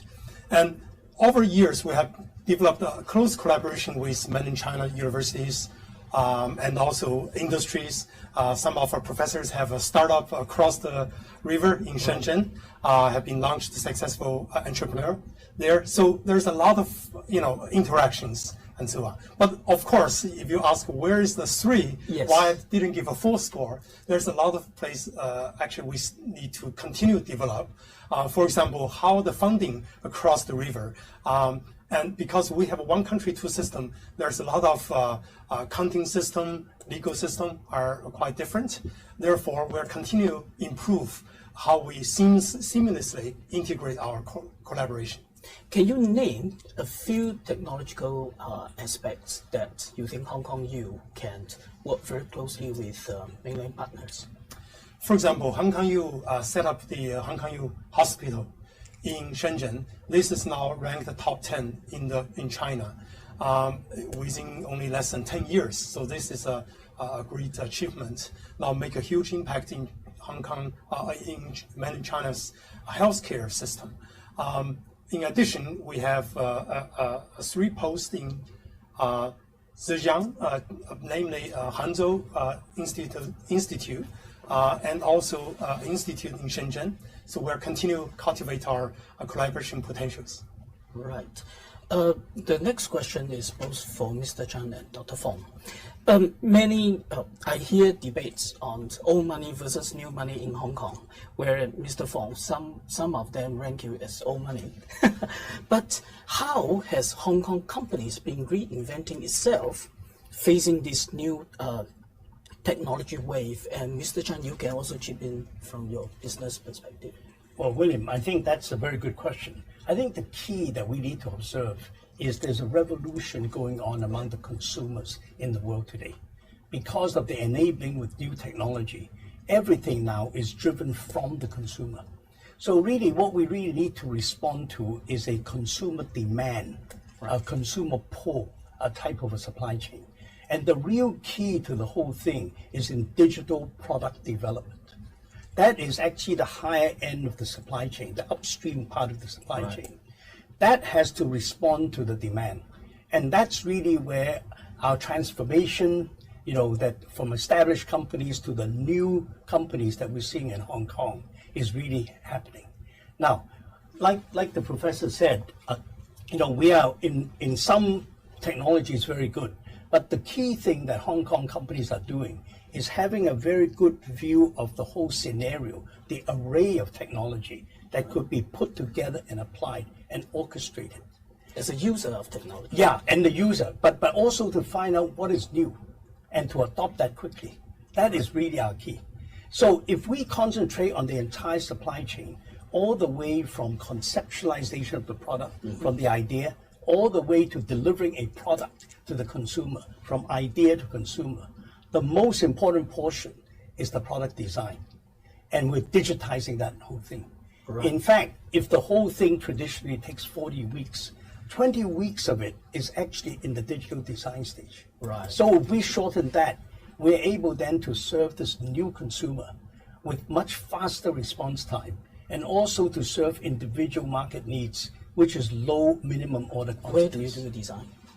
Well, the design actually now, frankly, could be done in Hong Kong, could be done actually in Shenzhen or in the Greater Bay Area, or it could actually be done in the buyer's office in the overseas markets, because it's all digitized. Right. See, and I think that's really the key to the future, and that's how Hong Kong companies are transforming itself. Mr. Chen? Talk about Hong Kong companies. Well, I know you introduced me in my official capacity, but my business is in insurance. And like what Dr. Fong was saying, me being a local company, we have for years competing with all the international players. Definitely. So being Hong Kong is such an open marketplace, so we compete with every company in the world. You see all the big brands. Right. Yeah. But today, in the last, say, 5-10 years, apart from your normal competition, we also have to deal with a new form of competition, and that is technology. Right. Every company is like Dr. Fong was saying, where we have an entirely new spectrum of technologies enabling both the users as well as an intermediaries as well. So we need to upgrade ourselves, whether it's international, local, and being local, we don't have the resources necessary, for R&D. If you're a global company, maybe they have the R&D back home. True. It's a local company. Where can we draw these R&D from? And the good thing now with GPA, with in fact, it's beyond GBA. It's the entire mainland of China. Right, true.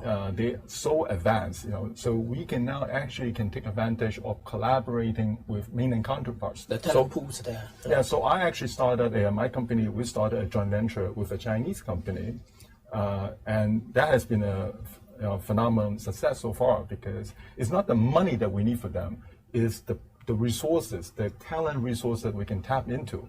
And they don't have the resources either, but we can together source these resources from the mainland, because we are not in that ecosystem in Hong Kong.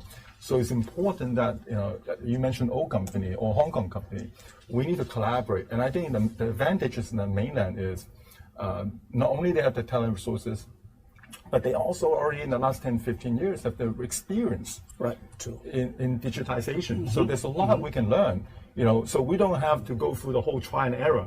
You can just take advantage of what is already being proven model in the mainland to apply to whatever is appropriate in Hong Kong. We can't take everything, but there's certain things we can take advantage of and not have to go through the whole learning process again. So the huge advantage of local company collaborating with our mainland counterparts. True. Let's do a little bit of crystal gazing, looking forward. We all know that Hong Kong is caught between China and US tension. Looking forward, there would be definitely more political, legal, and technological barriers that we have to overcome. And there have been, people are a little bit more pessimistic about Hong Kong's future as a conduit of technology capital and professional services into China, into mainland China. So from your point of view, looking forward, how can Hong Kong still stay relevant to China's innovation dream? Maybe we start from Mr. Chen. Well, I think Hong Kong will always remain to be the international hub for trade and finance. So we have our advantages. We are the IP center, because people trust us. We have the law, the recognition in the world. We also a place where we can do certification. These are the areas Hong Kong very good and strong at, and particularly R&D. I think what Professor Zhang was saying earlier, Hong Kong has always been traditionally very strong in R&D research. Right. What was lacking is the commercialization of that research. Where we can put it to Shenzhen. Right, exactly. So I think the most important thing is central government recognize that too. So in the outline development plan, they already specifically wants to put Guangzhou, Shenzhen, Hong Kong and Macau into this so-called the innovation and technology corridor. Now, of course, that's just a framework. Right. It still need Hong Kong, like company like Dr. Feng, to make it work. But I think central government recognize that there is this synergy for the whole area work together. Perhaps not even just the four area. It could be even other parts in the mainland as well. Right. But I think potential is still very strong. I think. Right. Well, I like to follow on what Bernard was saying. I think the key is not just so much technology, but the application of technology and the commercialization of technology. I think the whole idea is to actually know what's going on in the technological world, not necessarily completely just the cutting edge, but the whole spectrum, and to be able to apply that to the consumer. Right. And I think we in Hong Kong have had a long history of doing that. But what's even more important, I'd like to point out, is the whole GBA today, the Greater Bay Area, in my mind, forms one of the best test markets in the world. It's an economy, as we all know, $1.5 trillion US, 70 million consumers, right. Very technologically enabled, very demanding consumers, yes. And the whole economy is about the size of a Korea. What we can do is there we actually, whatever creation we have in the product design stage, we can immediately make small production runs for testing, immediately revise that, and then be able to scale up very quickly. And in the world in which speed is of the essence, and the idea of having very small lots, minimum order quantities, per SKU, this is really ideal. Right. And I think that's really where we actually then put the whole thing together. Prof, are you worried about the China-US tension? Of course, William. This conflict will last for a while. So we have got to be prepared. But even in this difficult time, if you look at the technology landscape, yes, on the electronics chips and AI technology, these will be tightened up by US, and China has to develop their own technology. But at the same time, there are common areas. COVID-19, everybody has suffered from that. We are all developed, vaccines. Hong Kong, you now developed the world first nasal spray vaccines, not the shots. So if that's successful, will benefit all the countries, not only Hong Kong or mainland China, but the whole world. So I think there are many areas need the world leadership to work together. Hopefully that will be the case gradually. And the food and the water supply for many countries now is emerging as one of the threats for the security in Africa, in other places. And we have a lot of top researchers in Hong Kong are leaders in those areas. So definitely the Hong Kong's role will be even more needed than before, that to play a connector between East and West, even though now we are caught in between. But that at the same time, it's a double sword effect. Come back to the innovation. I think actually Hong Kong has a unique position because for innovation you need three things. One is the high quality human capital or intellectual capital, which Hong Kong University are well positioned in the world. Secondly, you need good rule of law and the supporting system financially and so on. We do have that. And third is the capital, where the flow of the money and so on will support this innovation. So I think Hong Kong has a great role to play, not only in GPA, but the whole Greater China and Asia. And I hope that we will continue that role in the year to come. All right. Thank you very much for your insightful sharing. And that's definitely a great boost of confidence for Hong Kong and our future collaboration with mainland. I will pass the floor back to Chengdu. 感谢郑维先生，感谢所有参与这个讨论的嘉宾，各位非常富有启发性的探讨。 Well, thank you so much for our Hong Kong studio. Share with us your stories there, Hong Kong, and good suggestions push forward the topic. 那么一开始呢，我们也跟各位介绍了我们本次全球科技创新论坛有一大特点啊，就是实现了我们成都、香港、新加坡3地的同频互动。是，那么接下来呢，我们可以看到，现在我们已经看到的我们的香港演播室和 新加坡的演播室，那么相信我们在香港和新加坡也能够看到我们成都会场的一个场景。没错，我们现在大屏上也看到了， So, shall we say 切到了我们成都 hello 会 to each 场。 other? So this is the first time probably for this conference for the forum. All the panelists and also the participants could say hello to each other. Thank you so much. Thank you so much. Okay, thank you. 好，我们接下来的小组讨论呢，将重点来关注新加坡。 Okay, coming up next, we just move on to the studio in Singapore. 那同时，我们的镜头啊就转到了我们的新加坡的直播现场。我们本轮讨论的主题为国际大都会如何营造开放式经济。 So we're going to focus on the theme, the making of an open economy in global metropolis. 那么这一环节的主持人呢，是新加坡报业控股有限公司联合早报副总编辑、联合早报网中国主编韩永红女士。 So in this session, our moderator is Ms. Han Yonghong, Associate Editor, 联合早报 editor and Zaobao.com Singapore Press Holdings. She's going to be joined by an esteemed speaker faculty to discuss what is the making of Singapore's open economy. 他将和知名演讲嘉宾一起来探讨是什么造就了新加坡的开放型经济。 So, ladies and gentlemen, now here we give the floor to the Singapore studio, please.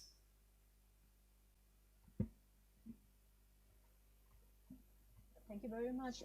Thank you, SCMP, for organizing this forum. And good afternoon, good morning, and good afternoon, everybody. 大家早上好，中午好，大家好。Hi, my name is Yong Hong. I'm Associate Editor of 联合早报 and Head of Zaobao.com. And it's my great honor here today to be moderating these sessions with a very distinguished panelist, Professor Lily Kong. President of Singapore Management University, Mr. Kemu Ku, Chu Jiamu 先生, Managing Partner, Southeast Asia Group Partners, and Mr. Lucas No. Lucas No is the co-founder of Carousel Singapore, and I'm very happy to know that his company has just got a big investment deal in September. Congratulations. This panel, we aim to discuss on the making of an open economy in global monopolies with a focus on Singapore and the role of the government in building this ecosystem and the partnership between academia and the industry. Let me start with Professor Lily Kong. Singapore Management University was originally set up as a business school, and actually it had a mission to be an agent of change. Indeed, in this era of change, governments has to embrace change and encourage innovations. For Singapore, the first thing people think of Singapore is usually Singapore is a very well governed, very orderly city where people are very orderly and obey rules. So, but then over the past years, we've seen that Singapore has risen up a lot to become an innovative hub. So what has Singapore done right to actually build this ecosystem and evolve into a vibrant, innovative and entrepreneurial hub for Southeast Asia?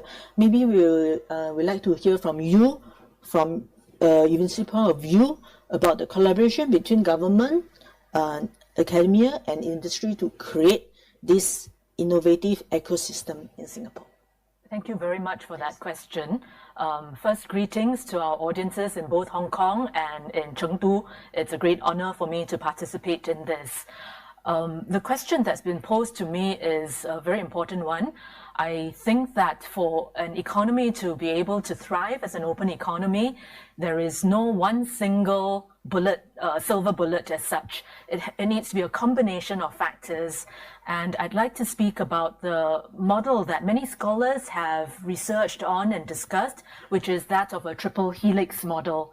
And that has government playing a role, industry playing a role, and universities playing an important role as well. What role does government have to play?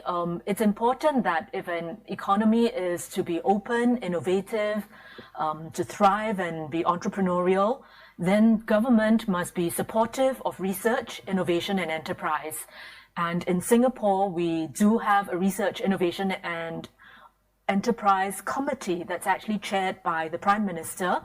And what happens there is discussion and laying out the roadmap for Singapore, a very clear commitment to this, the support for research through research funds at universities and in research institutes, but also the regulatory frameworks that governments come up with that must not be too restrictive so that it becomes very difficult for enterprises to have room to maneuver, but at the same time, regulatory framework so that it's not such a free-for-all that it becomes really messy.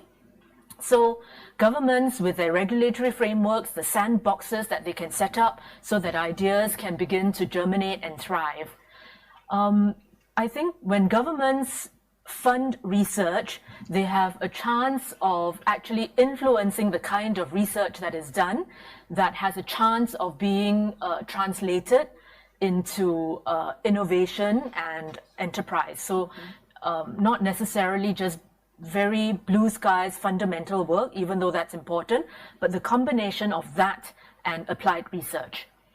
Secondly, in terms of industry, industry very often has a lot of resources, and industry can support innovation through the investment in research labs within industry, for example. Industry can work with universities in devising research programs and supporting research programs. And so that virtuous relationship between industry and universities is one that must be encouraged. And of course, universities have a significant role to play, and I had the chance to say something about it earlier in the economy session, where universities have a role to incubate nurture innovation and enterprise talent. Universities have a chance to support venture-backed startups. And universities have the power and ability to convene innovation and entrepreneurship communities from all over the world. So at SMU, for example, we run the Lee Kuan Yew Global Business Plan competition every 2 years. And this year we have about 2,500 participants from around the world, 65 countries. And when you bring together ideas like that, there is a chance that some of those ideas, the good ideas, can rub against one another. And venture capital has a chance of spotting good ideas and supporting them. So, traditionally, the idea is that universities are about research, then you pass the research and knowledge on to industry, and governments produce the framework for the commercialization. But actually, increasingly, it's not a linear pattern like that, that each of those institutions, government, industry, and universities, take on some of the qualities of the other institutions. And so universities, for example, can have spin-offs, can incubate as well, so that they begin to behave a little bit more commercially. And industry can behave a little bit more like universities in supporting and cultivating research. So as the ecosystem evolves, it's not a simple, straightforward, linear relationship, but the combination of all three is necessary for economies to remain open, to be innovative, and to thrive. Thank you very much. A follow-up question. Would you give us an example, enlighten us with some examples of university partnership that SMU is taking up now? So thank you for that opportunity. University, SMU, for example, works with industry in very many ways, and I cite 3 examples, each example showing a different way in which universities and industry can work together. So one is through what we call the corporate lab. So industry, government together fund a lab in the university context.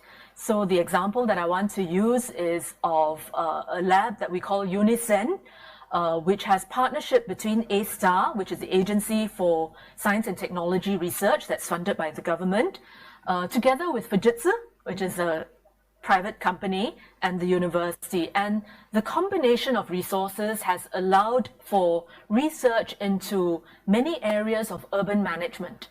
So for example, urban congestion.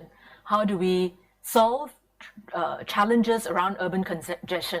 How do we come up with maritime and port operations in the most optimal way so that companies have a chance to reap maximum profits and the port can be run in the most efficient way?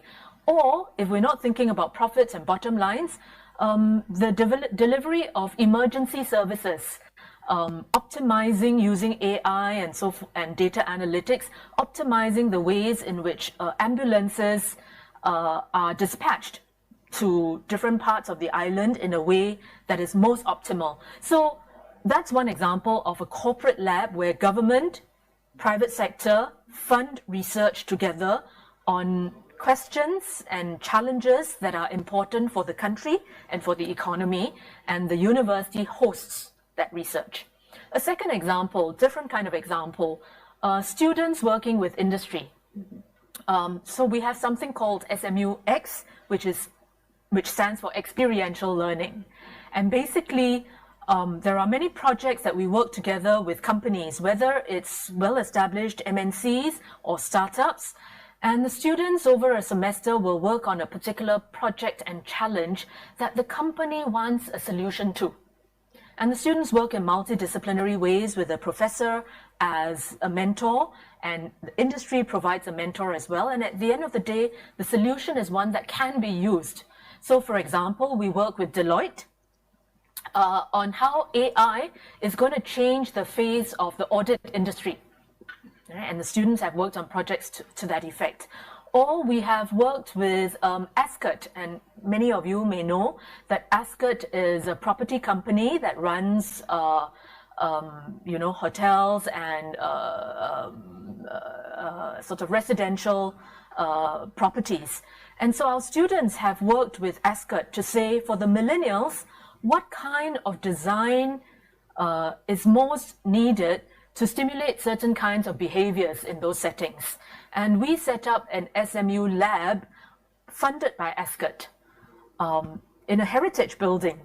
And the students' behavior as they did their projects, studied, interacted with other young millennials was studied by professors, and that knowledge was fed back to ASCOT so that in their next project, their next major project called Life in Singapore, they used that knowledge base to determine how they would design their new residential project. So that's another example, a second example of SMUX. There is a third example where we work not just with one company, as in the case of Fujitsu and Unison, the Corp Lab. This is where we work with a whole range of companies. So our retail center of excellence, we all know that retail is being disrupted in a massive way by technology. E-commerce is overtaking the brick and mortar shop. So how can retail companies pivot in this day and age?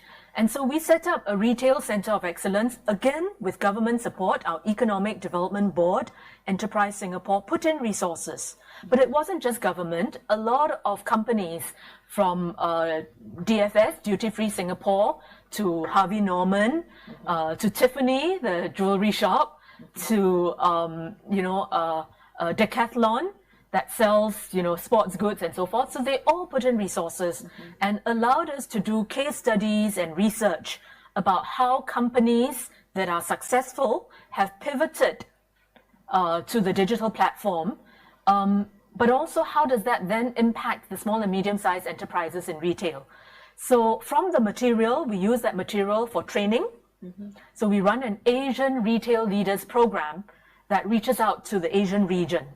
And so that collaboration of government funding, support, financial support from the retail companies, but also the companies opening up their experiences so that we can study them, document them, and use that material for further training for other companies and for students, and therefore build up the talent pipeline for the retail industry in a disrupted economy as such. So those are some examples that have, I think, brought some benefit. Thank you, Professor Kong. This is so actually SMU has built a huge range of talents to serve Singapore and also reaching out to the Asian markets. Let me turn to Mr. Khoo, and then from the investor point of view, how did you see the investment opportunities for Singapore in Southeast Asia? Well, I have to introduce you.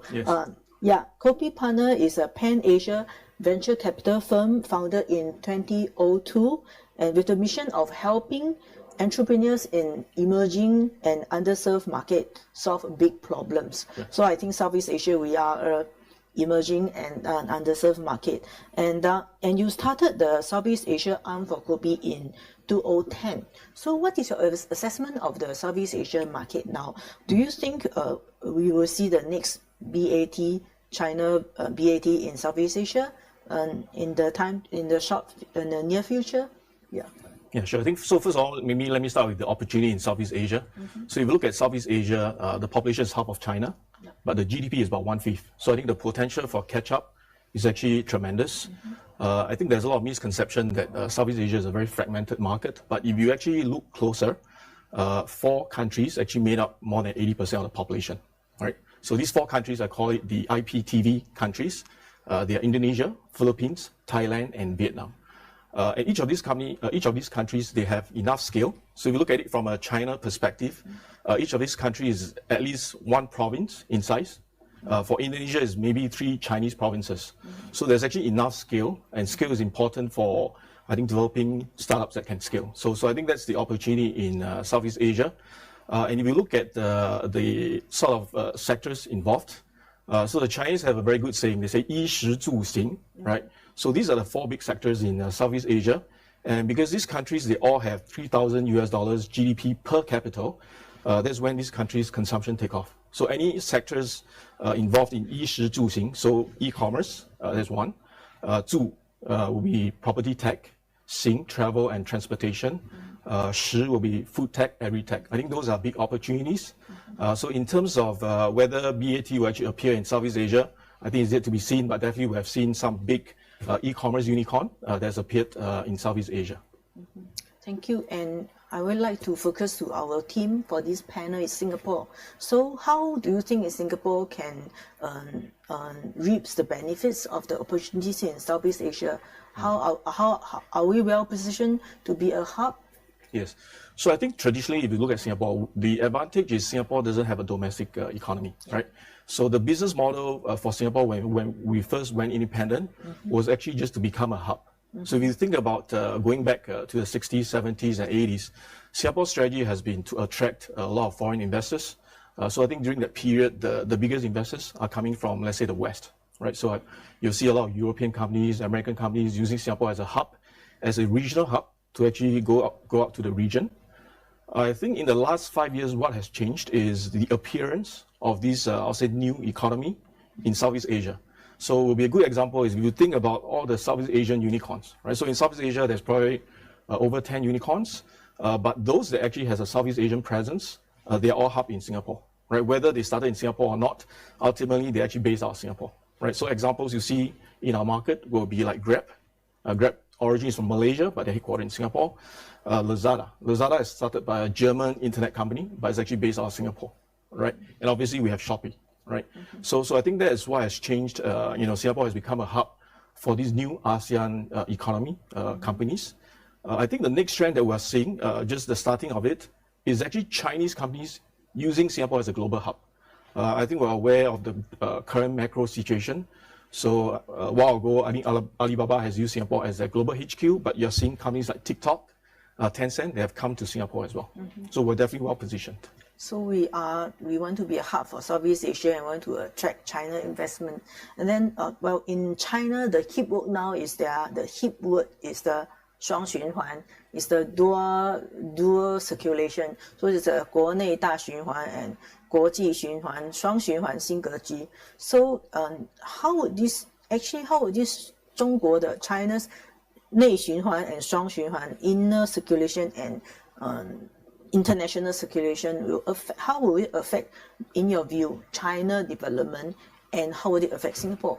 How do we have opportunities? How can we bridge this? Or is this that China is going to be in the 内循环, and then the lesser part for us to play? Yeah. No, I think there'll be role for Singapore. So if you look at what's happening with the 内循环 and 外循环, so within China itself, a lot of technology will be import substituted. So there will be pure Chinese tech, right? So you look at the whole layer from semiconductor to hardware to application, they'll all be Chinese-made product, right? So I think China definitely will lead the world, I think, in all these new technology. However, the minute that Chinese export their technology, the difference is Chinese technology that needs to sell to the world, needs to be exported to the world, actually has to be integrated with Western technologies, right? I think Western software, like it or not, Western applications, they still dominate, I think, some international markets. So I think the role for Singapore is going to be very critical because within 内循环 is actually very clear-cut. It's pure Chinese technology. It's actually very well integrated. The minute that China needs to export their technology, I think interoperability becomes a key issue, right? How do you actually leverage on Chinese original technology, combine it with the Western software application? I think that's where Singapore can play a role to help China. So that was what the Singapore ministers and the political leaders has all been saying, be it integrator, interlocker, multi-plug. From a player, as a player, Lucas, you co-founded Carousel in 2012. And actually, your personal experience is a story of how the academia, the education institution, and the market and the government policies come out together from a point of view to help build this startup company. And maybe you'd like to share with us how it was founded, how Carousel was founded, your mission, and how it has grown, right? And cool. How it reflected our ecosystem and our special Singapore system. So definitely. So Carousel, we're a C2C e-commerce marketplace. So we started in 2012 in Singapore. And today we are in 8 markets. In Southeast Asia, we're in Singapore, Malaysia, Indonesia, Vietnam, Philippines, as well as Myanmar. And we're also operating in the Hong Kong and Taiwan markets as well. So there's 3 ways that we really benefited from the university's support as well as the Singapore government support when we first started. So the first way is before we started Carousel back in 2011, actually my co-founders and myself, we spent a year in Silicon Valley, right? So this is part of the school program. So we were from NUS, so the program is called NUS Overseas Colleges. So the program actually sends students to tech hubs around the world, right? So Silicon Valley is one of the hubs. We also have Beijing, where they send students to Beijing, Europe, Israel as well. So the idea of the program is to send students there 1 year, study in the universities there, work in the tech startups. For us, we studied part-time in Stanford, and also we work in tech startups over there. So the whole program has been running for close to, I think, 20 years. So it has produced some of the startups in Singapore as well. So over there, we learn about technology, we learn about entrepreneurship, and the idea is that when we came back, we wanted to use what we learned to solve problems for the local region. So that was the whole idea of how we get inspired to build a startup in Singapore, serving the Southeast Asia region. So that's the first way that we've benefited from the university's support. The second is through the incubation program and the government grants. So back in 2012, when we started, the startup scene in Singapore, it's quite nascent, right? And the government has done a great job to be proactive in kickstarting the startup ecosystem. So we benefited from the government grant. So the grant is called ACE grant. So that turned us as a seed funding for us to start our operations. At the same time, also, we are fortunate enough to be one of the earlier few startups in this place called Block 71. So if you come to Singapore, if you ask where is the kind of the hub of startups, I would recommend Block 71. Block 71 is a place where the government has put investment into to incubate a lot of startups. Today, if you go to Block 71, you can find AI startups, fintech startups, self-driving car startups over there. So we're one of the first few companies that got the chance to get started over there. And I think the third way is how Singapore has positioned itself as the technological hub serving the Southeast Asia region. Over 2012 till now, we've seen a lot of VC activities coming into Singapore, using Singapore as a hub, serving the investing in companies across Southeast Asia. So we're fortunate enough to have Sequoia Capital, Rakuten, Naspers, and most recently Naver as our investors. So this really helped a lot of us as well as a lot of the startups in Southeast Asia from their seed stage to their Series B, Series C, and so on. Yeah. Thank you. So you said you are in Philippines, Malaysia, Singapore, Taiwan, and Hong Kong. So these are the major markets that you have. So what was the experience expanding overseas? Before that, you were in Singapore. So how do you actually want startup go into the region and build a regional business, or maybe in future a global business? Yeah. So as Kim Mok mentioned, Southeast Asia is a very interesting market, right? More than 600 million population. If you look at the e-commerce market itself, there's still a lot of room to grow. Currently, it's about 400 million. It's projected to grow to 150 billion over the next 5 years, right? So when we think about Southeast Asia, a lot of people think that it is one giant area, but actually each of the countries are different, right?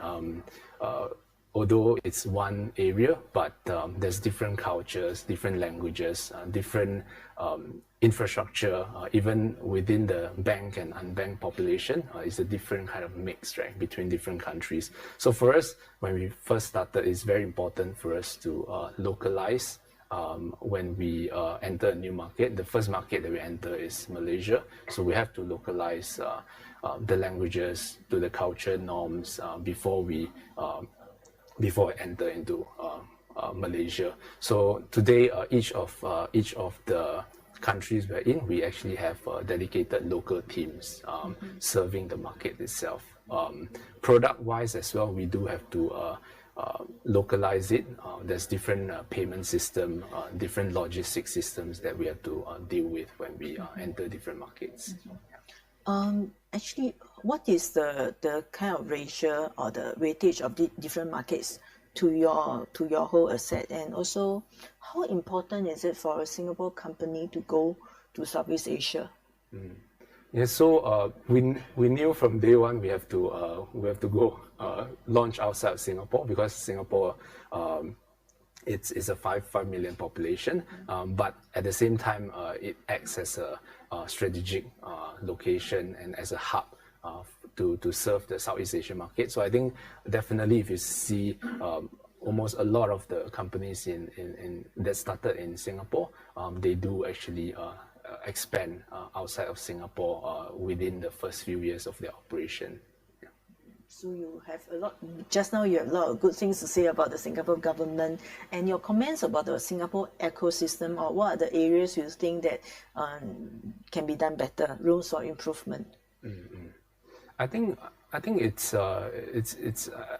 definitely we've benefited a lot from the programs that put in to encourage people to take risk. I think it's very important that we continue this, right? If you look at how the best company that are started is actually started to solve problems, and sometimes Singapore, we tend to it is very safe. We tend to be conservative. I think it's also important for us to really be willing to take risks, look at problems that we can solve, and then go forward to do it, right? So I think just like how the program that sends us to Silicon Valley allows us to be more adventurous, I think it's important that we continue to do that for the newer generations of entrepreneurs, or even the younger students that are studying now that they're wanting to start up. Okay, thank you. I'd like to open one question to Lucas and Mr. Koh, and maybe Professor Kong, you may like to add if you wish to, is what is your wish list? What's your wish list for Singapore government and also for governments over different countries in Southeast Asia? What can they do to help business thrive and build an open economy so that we can have a region which is more vibrant? Yeah, I think from an entrepreneurial perspective, it's definitely important for cities and countries to continue to support entrepreneurs to be open. For us, we benefited a lot from the openness that allows us to enter into new markets, as well as Carousel. Actually, we have 20 different nationalities, right? We have talents from all over the world that helps to build up the company. So I think it's definitely Southeast Asia region has benefited a lot from the openness of both Southeast Asia and China over the past 10 years. So I think we should definitely, we hope that definitely this can continue to support new generations of entrepreneurs. Yeah, so from an investor perspective, have you done enough? I think we've done enough, but we need to do more. Okay. I think my wish list is actually very simple. I think the pandemic is also obviously it's a crisis, but it's also a period of opportunity. So I'm aware of different countries in Southeast Asia. They actually try to launch fund-of-fund programs. So my wish list is actually very simple. Rather than each country trying to launch their own fund-of-fund program, because they're trying to actually put more money into fund managers to invest in these startups, perhaps the countries can get together to do a cross-border fund-of-fund. Because in Southeast Asia especially, the countries are related. So rather than each country trying to fund their own, perhaps we could get together, create a regional fund-of-fund. That's my wish list. Very clear wish list. Professor Ko, you have anything? Well, I would just say that, what I hope for is something that the government has already embarked on in recent times. Our students tend to very often think about going to US, Europe, Australia, and so forth. And it's common when we think about student exchange programs, etc., that those are the popular destinations.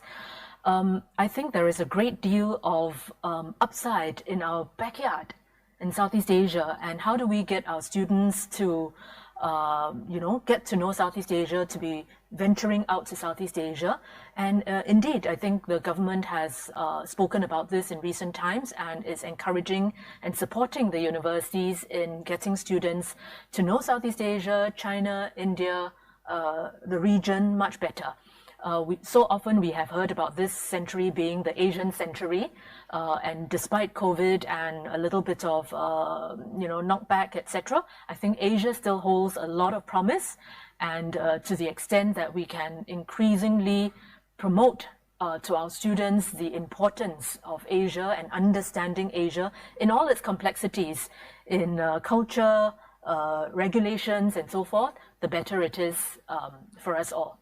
Yeah, thank you. And indeed, the Asian GDP is estimated to be, you should add 1 trillion into the Asian GDP for the digital economy. So there's a lot of rooms to tap.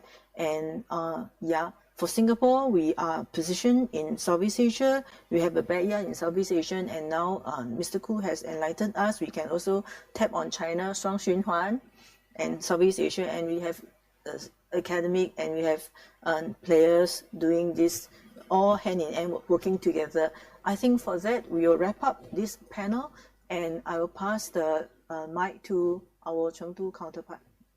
Okay, thank you. Thank you so much for the Singapore studio to share with us their stories about the Singapore is making to the international metropolis. 感谢韩女士，感谢所有参与这一轮讨论的所有人的嘉宾，各位的热烈的讨论。那今天早上呢，我们也是分别从成都、香港和新加坡的多个视角一起来聆听了各种声音。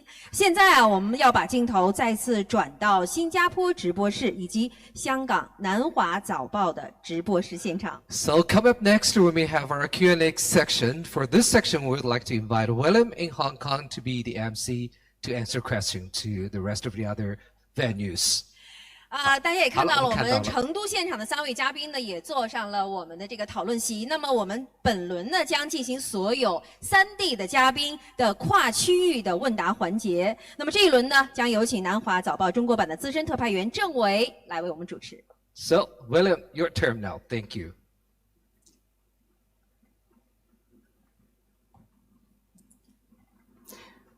Okay, thank you.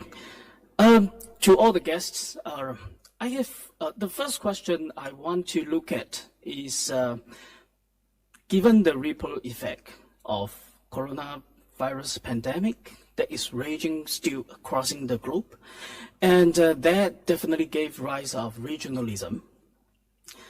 And I would like to pose this question to Mr. Wang Zhiguo and Lucas from Singapore. And how can the technology firms from Chengdu and from Singapore to reinvent themselves and evolve their strategies to face such fundamental change and thrive in this new reality? Maybe Mr. Wang from Chengdu first.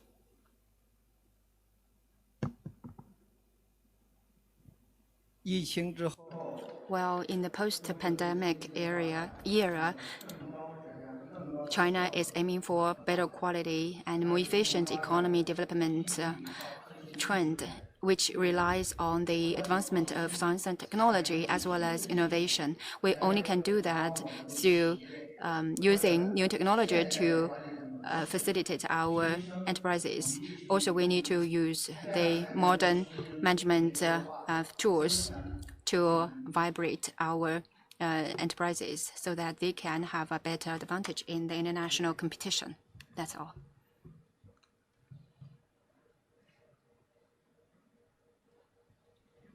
Lucas, is there anything you want to add on the Singaporean side? Yeah, I think it's for the pandemic, for companies, for startups, there are new opportunities that we can adopt to, right? For example, we've seen more businesses and customers moving online and shop online. So it's very important for companies to pivot and serve the new reality that will continue even post-COVID. And I think also it's very important for companies and cities and countries to continue to be open, especially in innovation that can only be done through common collaboration between companies and cities and countries across the region.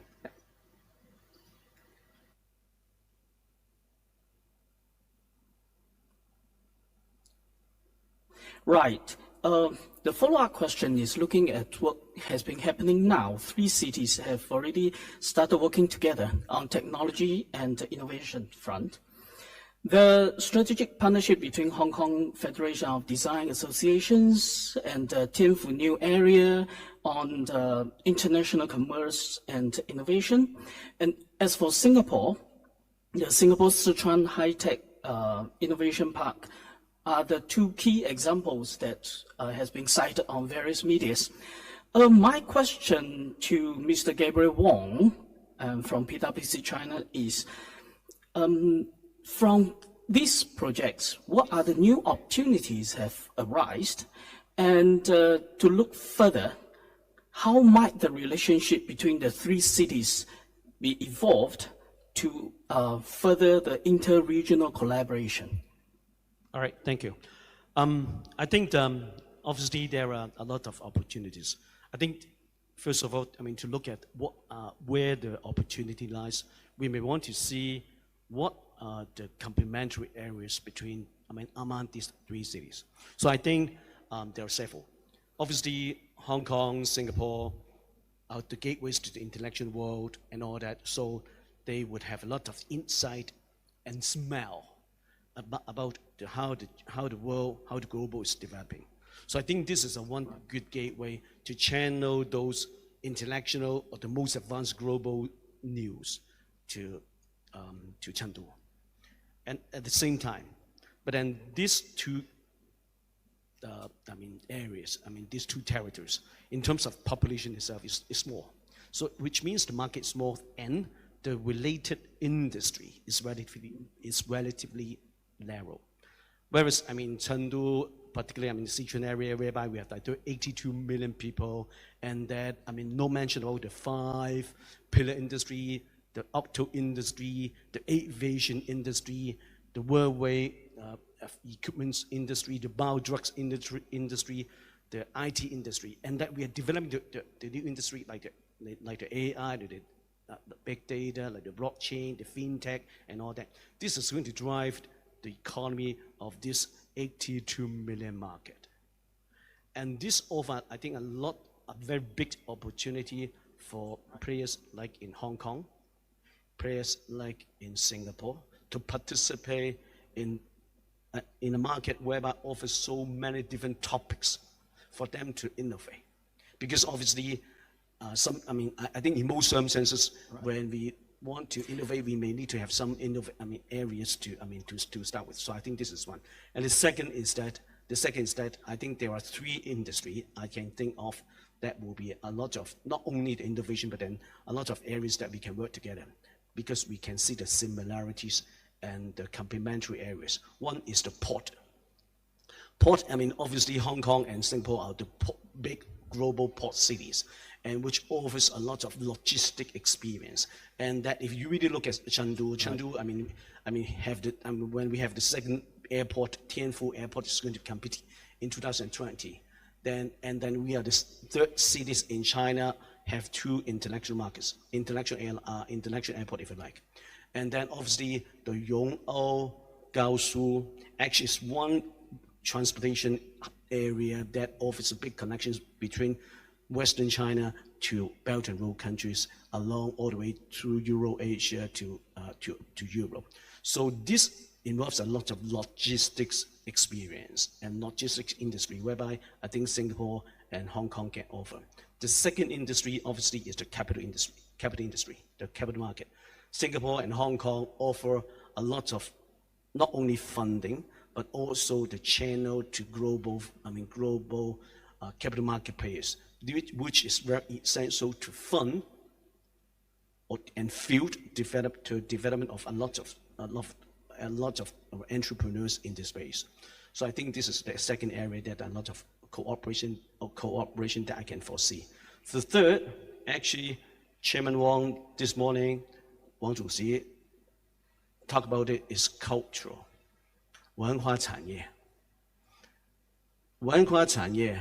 and 娱乐产业, the entertainment industry. I think this is a very important industry that can bind people together. Gentlemen, ladies, if you ask yourself, at least I ask myself, I grew up with TVB at my age, right? I grew up with TVB, and TVB, I think, is one important channel to bring a lot of people together when they first meet. They talk about same topic, they talk about same movie star, and bring people together and make friends. And we talked about the cooperation. So I think if you really look at what Chengdu, Sichuan is good at, they have a very, very good movie actors, big entertainment industry. I think this is the one soft power to connect these three cities together. So this is why I see the cooperation among these three cities to bring up new opportunities. Thank you.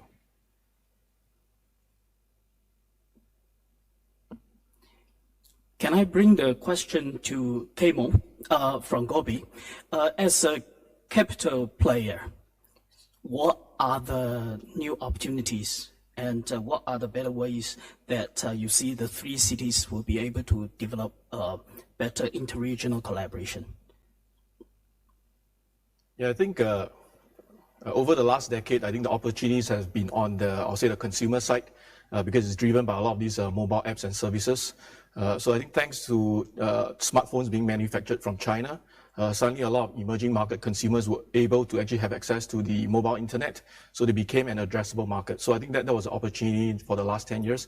Moving forward, I think given the current macro environment, a lot of opportunities will shift to the supply side.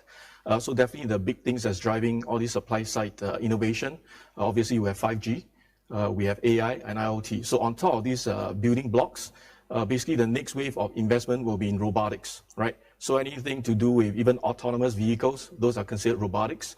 I think that's going to be a very major piece of innovation. The three areas, the way I see us collaborating is Chengdu obviously is the hub to Western China. Hong Kong is the hub to Greater Bay Area. Singapore, we're actually the hub to Southeast Asia. So I think we're an ideal match to work together on this next wave of innovation.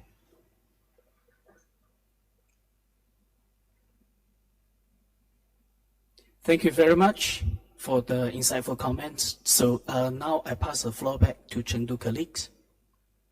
Okay, thank you. 谢谢。好 ，Thank you so much. 好，谢谢我们3位参与的成都方面的嘉宾，有请各位回座。感谢郑先生，感谢所有参与我们3地互动交流的各位嘉宾，他们展开了如此热烈的交流和讨论。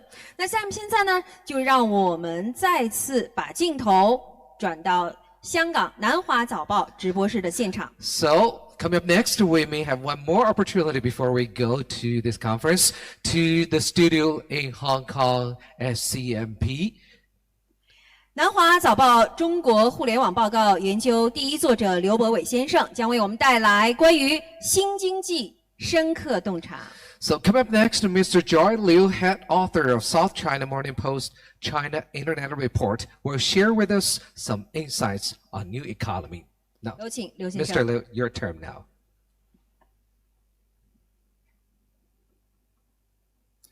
Hi, I'm Joey Liu from SCMP Research, the South China Morning Post research division that provides the latest business intelligence on key industry verticals in China.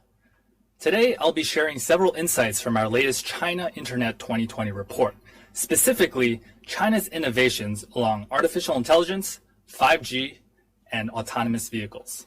Let's get started. China is one of the world leaders in artificial intelligence.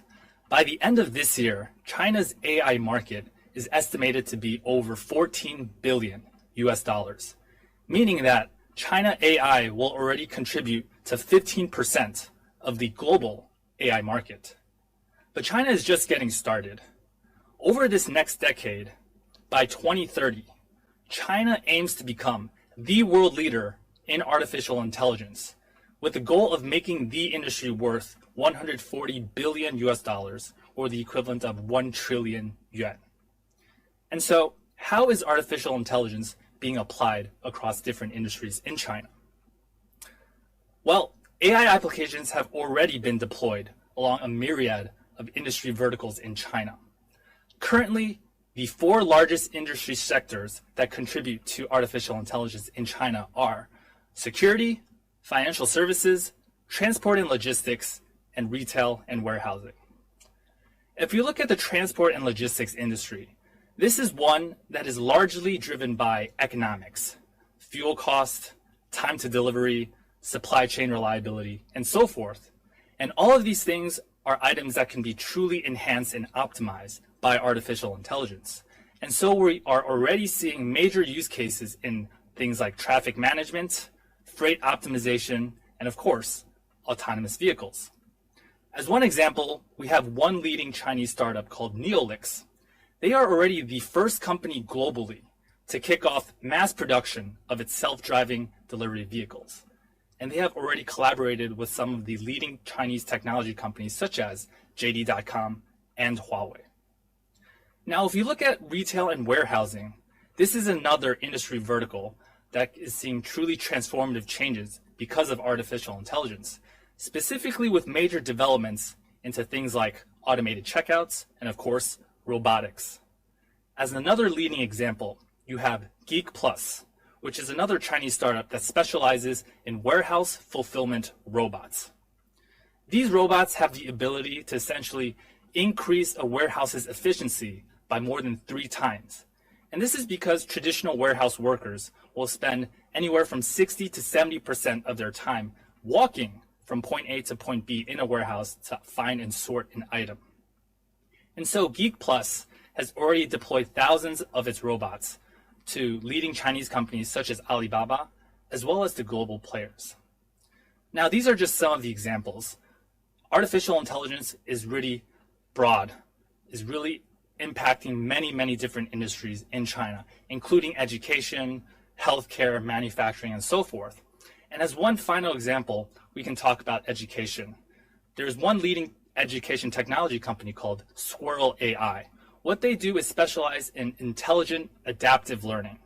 What this essentially means is that any student on its platform would receive a personalized, unique learning plan and curriculum.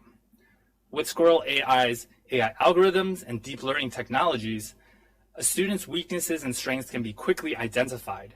And while a student is doing homework or taking a lesson plan or whatever it is, the platform can in real time push forward the relevant instructional content to hone in on that student's needs. And so with additional research and development, additional investments, and much more application use cases happening across industries, we expect that artificial intelligence in China will just continue to accelerate and there will be major breakthroughs. Now let's talk a little bit about 5G in China. 5G is an area where China has truly pulled ahead the rest of the world. We'll start with some big numbers. By the end of this year, the number of 5G subscribers in China will exceed 160 million. And 5 years from now, in 2025, the number of 5G subscribers is expected to exceed 600 million, meaning by 2025, China will already be taking up 40% share of the global 5G subscribers. Now, if we go to the other side and talk about the dollar figure, the estimated market size of 5G in China by the end of this year will already exceed $70 billion. And by 2025, that number will increase by more than 6 times to over $460 billion. So what is helping to accelerate 5G development in China? There are several reasons.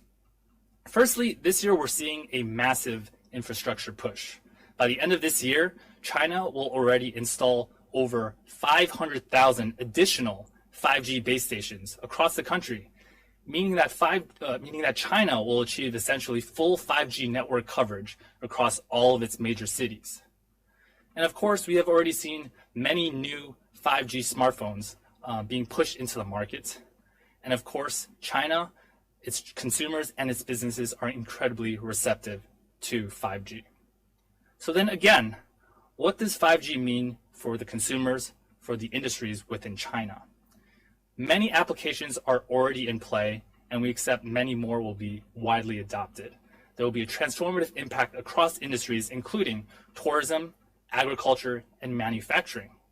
For example, we're going to see smart tourism, where we will see the entrance of more 5G smart hotels that deploy reception robots, 4K video streaming, cloud PCs, and 5G conference centers. This will give rise to new models of tourism, as well as increased and improved service experiences to attract more visitors. When we look at agriculture, hundreds of farms in China have already adopted new 5G agricultural technology. These intelligent greenhouses can offer ideal temperature and humidity settings, customized nutrition fed to plants, and even 5G-linked pest and disease control systems. All of this will have significant impact, leading to an increase in crop output by more than 2 to 3x, and of course, a reduction in a reliance on manpower. And of course, we cannot forget smart manufacturing. Many of these smart plants and facilities are already in operations.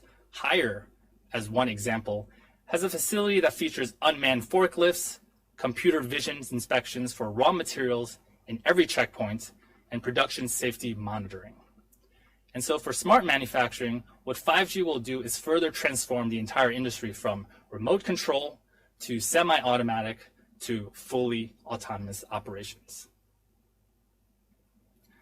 Now, lastly, I do want to talk a little bit about autonomous vehicles. And this is one technological innovation that has been really accelerated by both artificial intelligence as well as 5G. And China is really making huge strides in autonomous vehicles.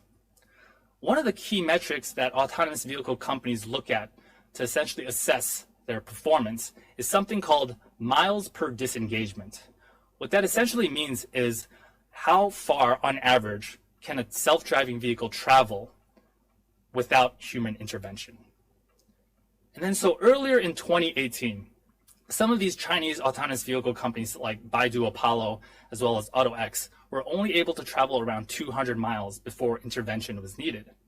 Pony.ai is another leading Chinese autonomous vehicle company. They were able to travel a little bit over 1,000 miles before human intervention was needed.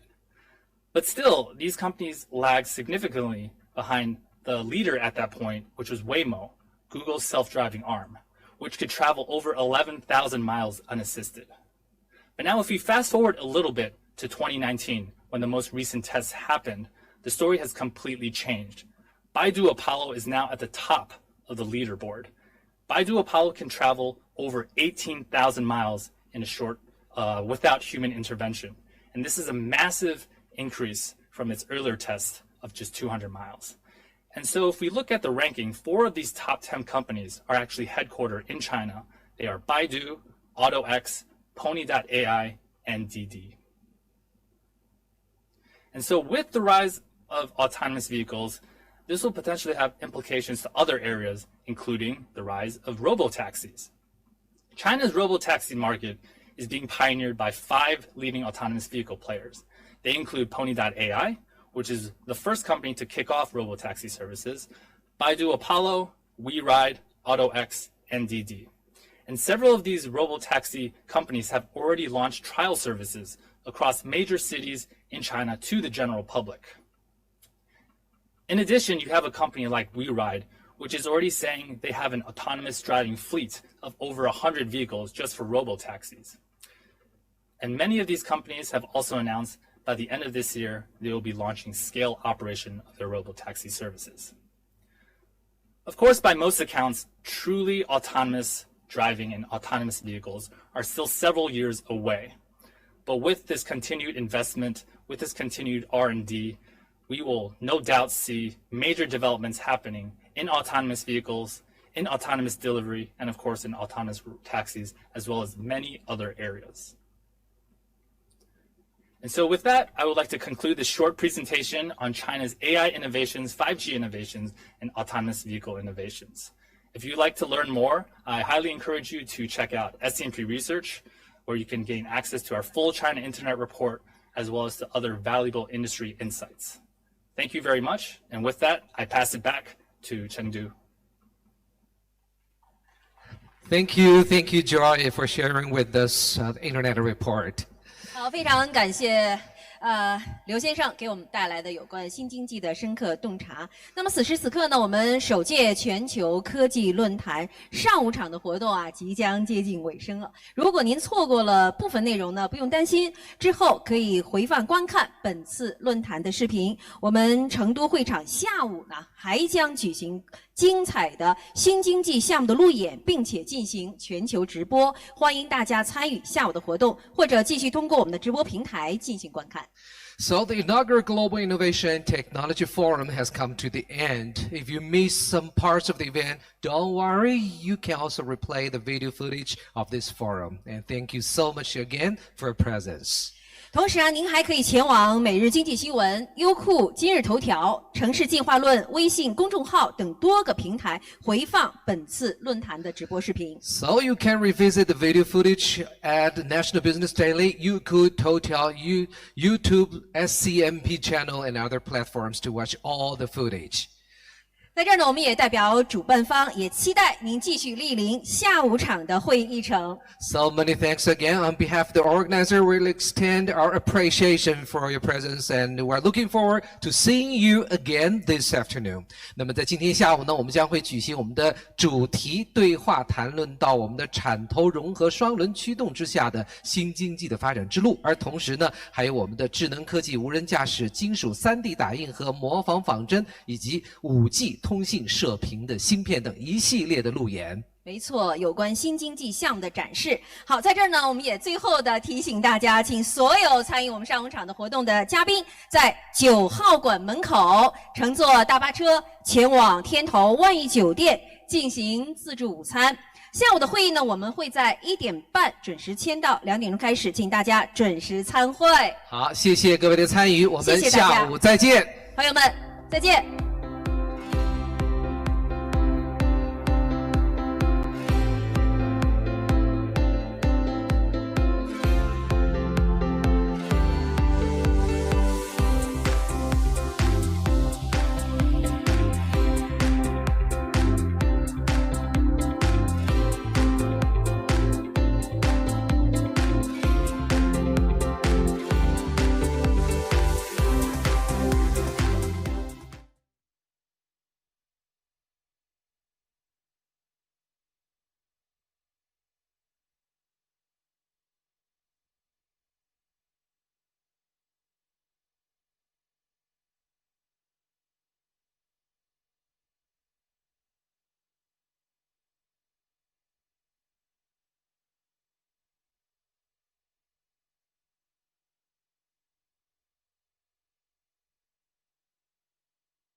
CRT 阳性的一个标准，